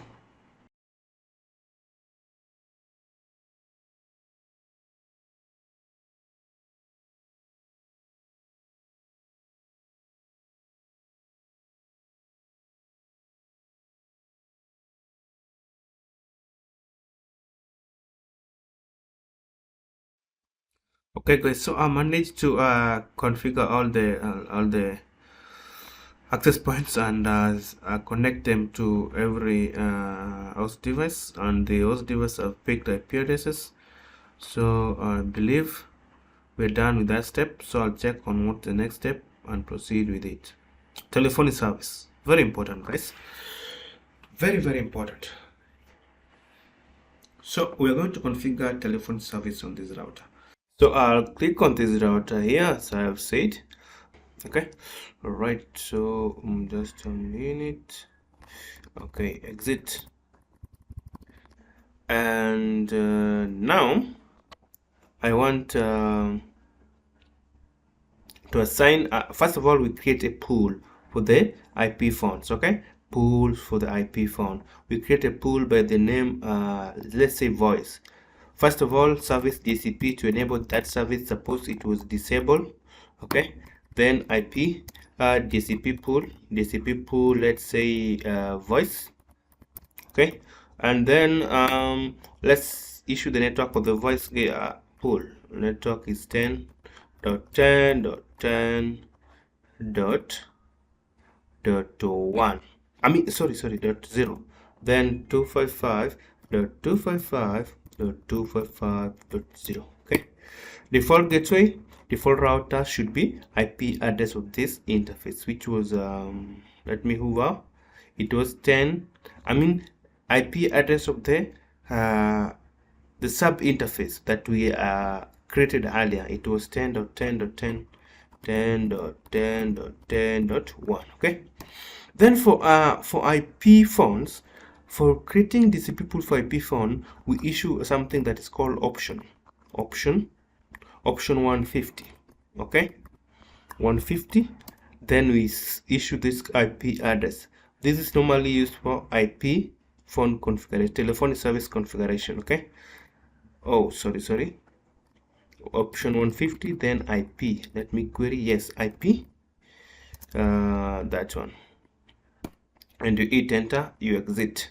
But now you can even do for DNS. Let's say DNS for this one to be that IP address. Okay, then we exit. Okay, so basically we have created the pool for the voice, the IP phones. So what we need to do here is also to exclude the various number of IP addresses that we don't want that DHCP server to assign to the devices. For example, IP DHCP excluded addresses. So we don't want this router to auto assign the IP phones this IP address. Okay, and you hit enter. All right, so let's initiate the process of configuring IP phones, the telephony service. We just write telephony service, and then you issue maximum number of phones, max ephone, to be, let's say, just for a test, 20, even 30, no problem, 20. Then maximum number of directory to be created to be also 20, should be equal to the maximum number of phones. Okay, so you create number of phones to be 20, then number of directories to be also 20. Okay, all right.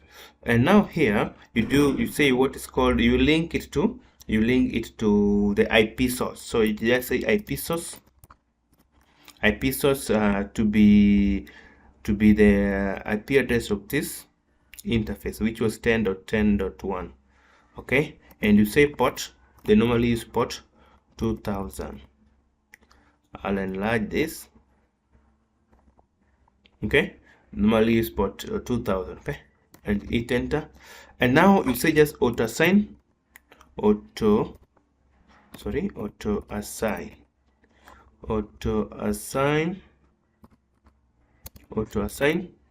a 1 to 20. Okay, and you exit.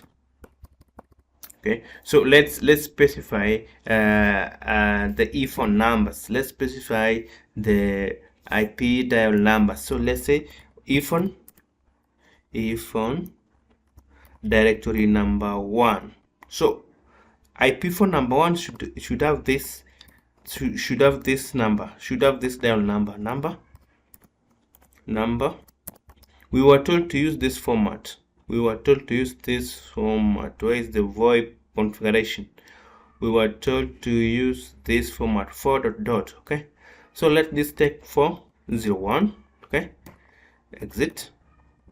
Then the second IP phone to take 402, exit. The third IP phone to take 403, exit. The fourth IP phone to take 404,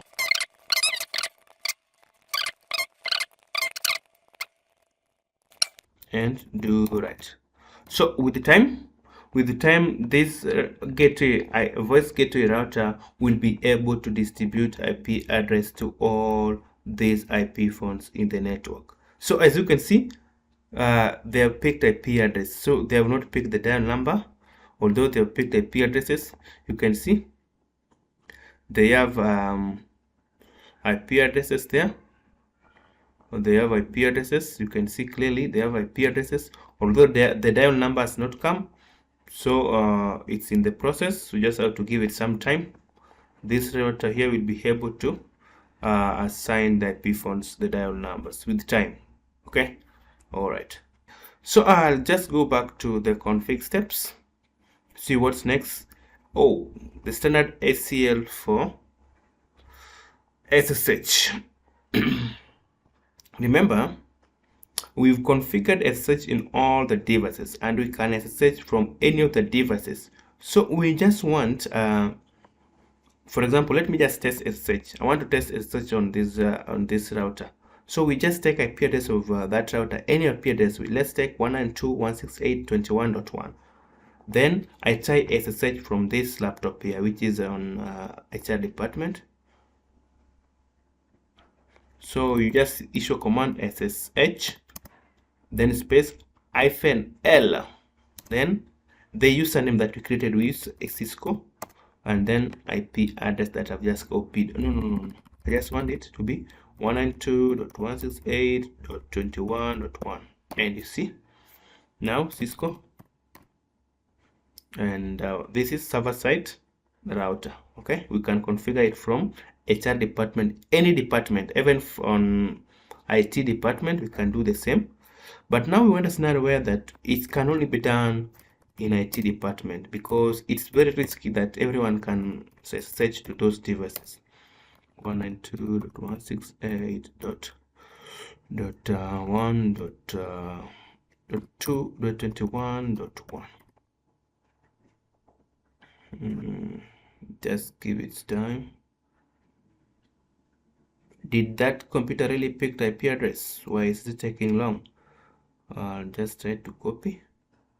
Let me issue it again. I'll just try to copy. There's a problem in that laptop. Copy.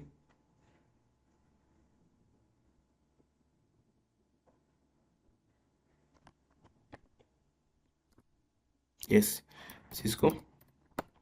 And you see. So we just want a scenario where the search can only done from IT department in all the devices. So what I'll do, I'll just do it on only one device and copy on all other devices. So let me start with this device. I'll just demo here, or even this one. Okay, so this router doesn't want to assign the earphones directory numbers. Do reload. Yes. So meanwhile, let me start with this one to configure access control list, a standard access control list for securing SSH or the virtual interface. Okay. So what I do there, I will just say access list, let's say 10. Okay. Permit only this network. Okay, this network, only this network, which is 20.224/27. So access list permit 192, just a minute. Yes, 192.168. Just a minute. Good. .168.20.224, and we now issue a wildcard mask or just a IP address. So the wildcard mask 224 will be like 0.0.0.31. Okay, then you say access list 10 deny any. That's just okay. That's just enough, because we're now going to bind it to a VTY interface. We're going to bind access list 10 to VTY interface, meaning it's only this IP that will be permitted through the VTY interface. Okay. All right. So I want to test before I complete my configuration. I want to SSH to this switch. Let's take any IP address of that switch, which is we can just take any IP address, for example 20.1. okay, let us SSH from this laptop here. SSH -L, Cisco was the username, then IP address is 192.168.20.1. you can see I can SSH. Exit. Now I exit and go back and complete my configuration. Good. Then I'll come back later. Now I want to bind this access list to a VTY interface, access list 10. So just say line VTY 0 to 15, then access class 10 to be in, exit, and do right. We are just done.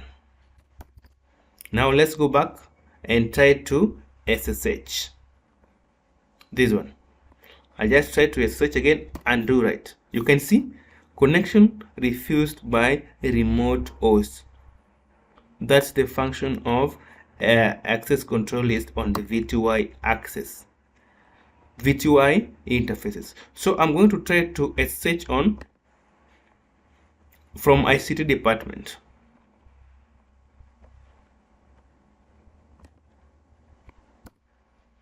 This computer is bringing a lot of problem. This laptop, I tried it earlier. Oh, it didn't pick IP address. Okay, let it now pick it afresh. Good.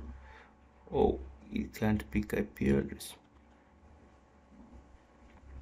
Let's use this one. Let's use that one. exit.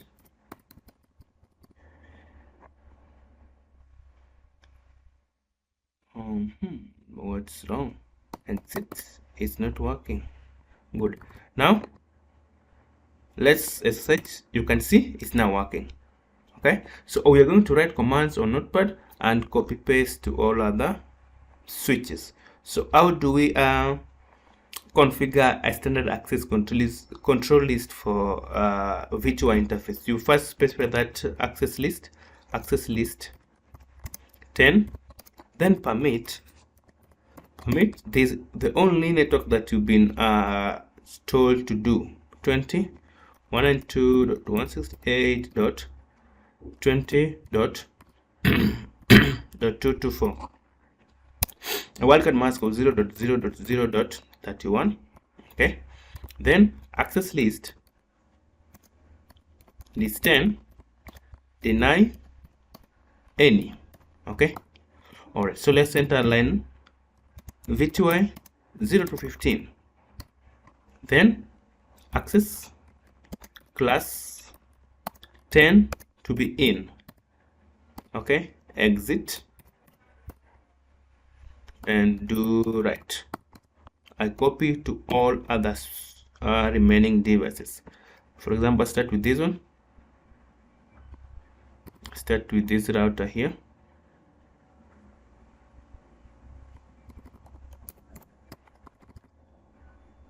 Paste it there. Oh, there's a problem. Access list. We should have a little bit of access. They should have an hyphen. Sorry, hyphen is very important here. Hyphen.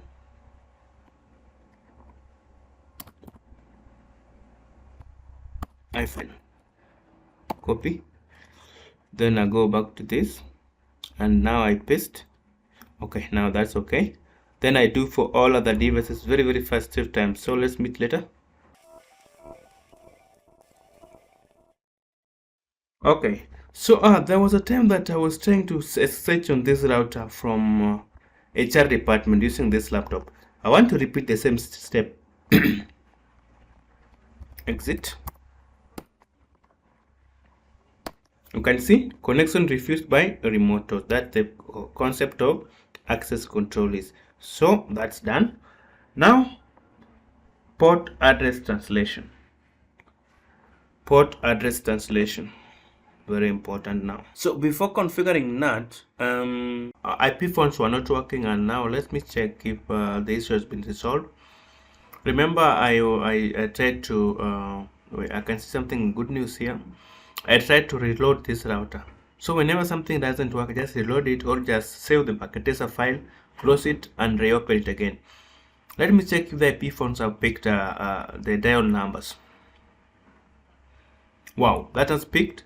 You can see it has an IP address and the dial number, and the IP address is corresponding to VLAN 120, as you can see there. Okay, all right. So even this one, good. This one is the first one that took. You can see it took dial number 401. What about this one? This one took 405. And what about this one? This one took 408. What about this one?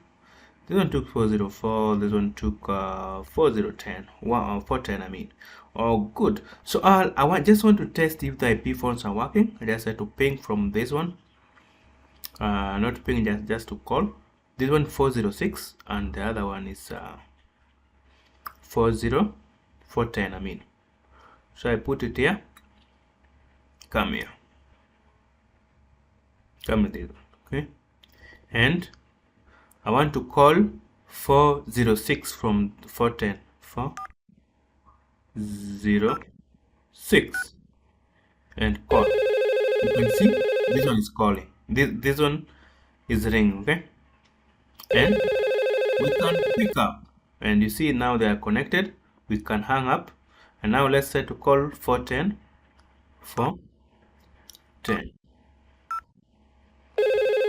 You see this one is ringing, and we can pick up, and you see all are connected.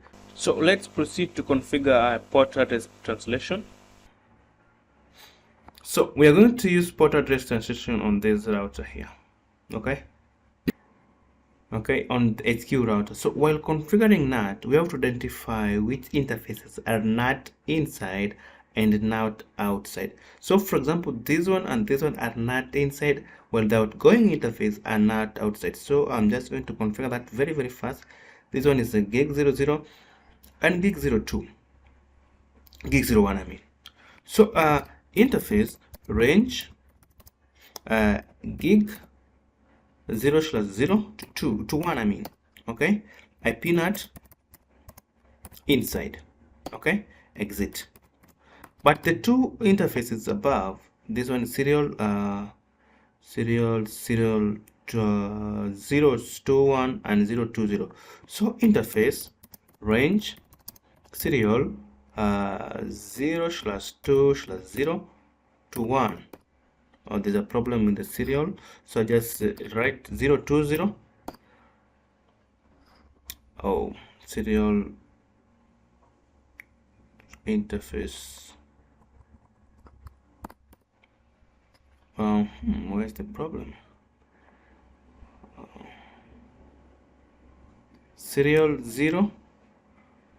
020 interface serial 020. Okay, IP NAT outside. Then 021 also IP NAT outside, exit.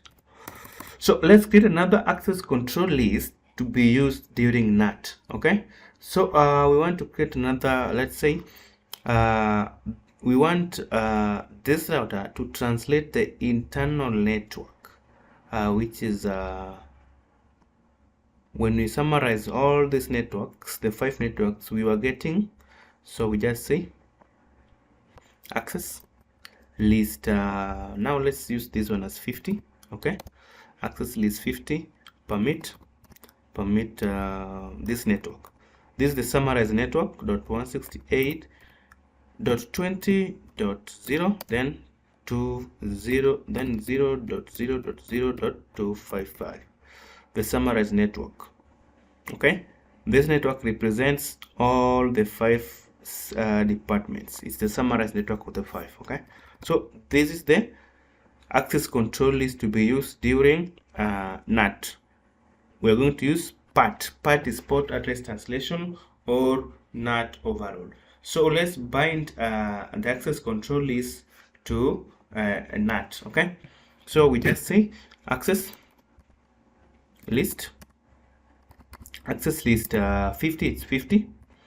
Okay, then access list 50, sorry, I'm saying let's bind this access list to NAT. So we just say IP NAT inside source to be for the access list. Okay, because the access list is permitting this one. So source is 50. Okay, 50. Then we say source is access list 50. Access list 50. Source is just a minute. Source should be list 50, not access list. Yes, list 50. Okay, then we give the interface, then interface we can say serial 020 overload. Okay, you can say serial 20 overload. Okay, or even this one 021 overload, because those are the outgoing interface. Okay, so the first thing you create interfaces as NAT inside, NAT outside. Then you permit, you create the access control list, then you bind the access control list to NAT. So do right. Okay, so I'm going to try to ping DHCP server, or just sorry, I'm going to try to ping any host that is that the traffic must pass through this router. Let's say even the IP address of this router, or even the mail server here, 21.8. So I want to ping 21.8 from this PC here. Ping 192.168.21.8. So just give it some time, it will ping. It will ping. It should ping. Good. So that's just enough for us to test NAT translations. So we just go to this router here and say do show IP NAT translations, and hit enter. And as you can see, we've pinged from which PC? We've pinged from which PC was this one? It was this one. Okay. It was pinging 21.8, and the IP address of that PC was 20.75, and now you will see it here. ICMP passing through this router, then the inside local is the IP address of that PC, then outside local is the IP address of the destination plus the outside global.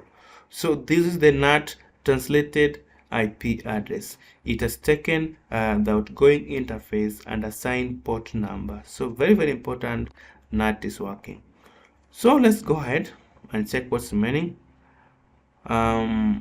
Site-to-site IPsec VPN. Guys, site-to-site IPsec VPN is one of the most challenging part in packet tracer configuration, and I'll show you how to configure it. So the first thing we want to understand is the security part of it, because we've been told that the HQ network should, any packet from HQ network to the server department should be encrypted. Okay, now because the traffic is passing through the SP routers and they are unencrypted, you know, someone can sniff and read the content. We don't want a situation where our traffic is hijacked at the SP zone. Okay, we just want them to pass through SP zone encrypted. So that's why we must configure site-to-site IPsec VPN between this router and this router, such that any traffic from this router, from this network to this network, is encrypted, and also from this network to this network is encrypted, so that no one can interfere with the traffic, right? So I'll just do this. So IPsec VPN will create a secure tunnel and encrypt any data that is passing through this router to this router. Okay. All right. So let's embark on configuring IPsec VPN, which is one of the most challenging part. So as I always do, when I find something challenging, I normally write some codes on Notepad and share. Okay. So I have already written some commands on Notepad for IPsec VPN. So just go to that directly, and so if I can just open the code. So these are the commands that I use to configure IPsec VPN between the routers. So this is just the command for one router, which is the SQ router. The first thing that I did was to create an access control list. Okay, an extended access control list, and you permit to specify the interesting traffic, which is from the summarized network to the server side network. Okay, that's for HQ router. Then you create policy, crypto ISCA map policy. Then with the encryption algorithm of 8 AES with the length 256. Then authentication to be pre-shared, and the Defi-Ellman group 5. Okay, then we exit, and now here you create a crypto ISP map with the key. You specify the key, the pre-shared key, and the address to be IP address of the server side router. So it's a little bit challenging, but that's why I decided to write them, because I can't master all of these commands in my head. And now you create a transform set, and you name it to use these parameters, and you create a a crypto map, okay? You name it to use IPsec ASA map, okay? Internet Security Association Key Management Protocol. And then you give a description of that VPN, for example, connection to server side. Then you set peer. The peer should be the same as this address. The IP, any IP address of this router, the one that is outgoing, okay? For example, for this one, right? Now another thing that I need to explain there, now you associate that crypto map to the outgoing interface, okay? So in this case, our outgoing interface should be any of this, but I've decided to use 2020, okay? So I'm just going to copy, these commands and paste in all these routers. And before I do that, guys, by default, the 2911 routers, they doesn't have a security key module. So it's upon us to import the license. So you just have to go to that router and exit, and we just say license boot module C9. The version of the router, you can see it's Cisco 2911. I mean, then technology package to be, just a minute, technology packet to be security K9, okay? Security K9, very important. And you hit enter, and it will ask you this: do you want to do that? Yes, I want to activate the security license. I say yes, and you hit enter. And now we have to give it some time. We say do reboot, do reload. Yes.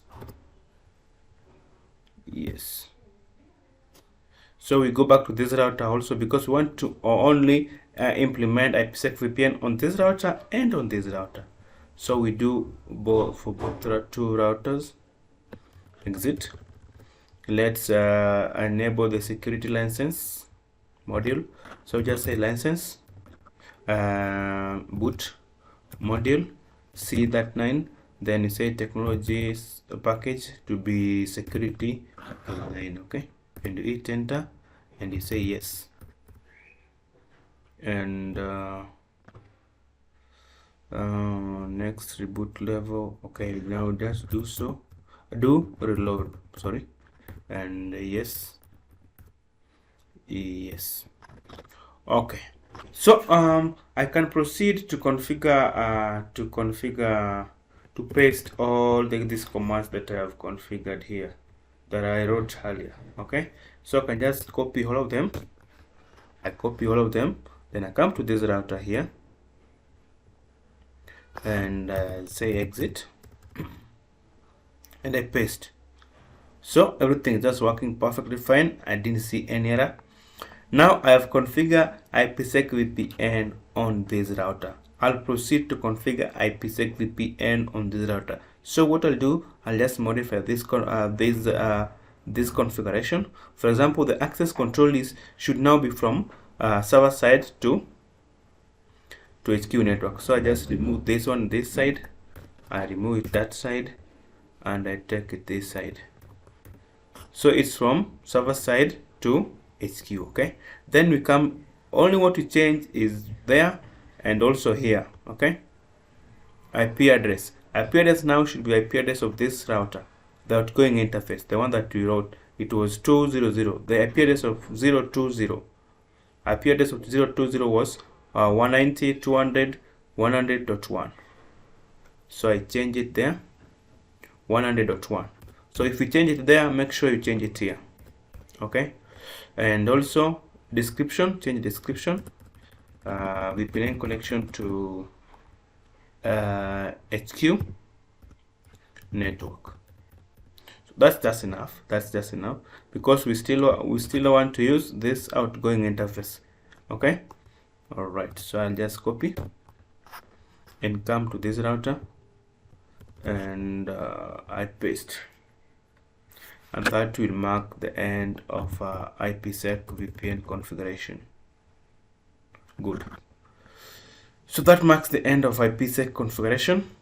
Okay guys, so I'm glad we've configured everything as expected under this config steps, and we have verified and tested everything. So thank you so much for paying attention to my video, although it was a long video, but I'm glad that if you follow it to the end, you've learned a lot. And suppose you have any queries, you have any doubt, kindly let me know in the comment section. Please, if you need this packet tracer file, join the channel membership, and don't close the video before you subscribe to our channel. Share our videos, encourage us with comments, and visit our website to see more projects.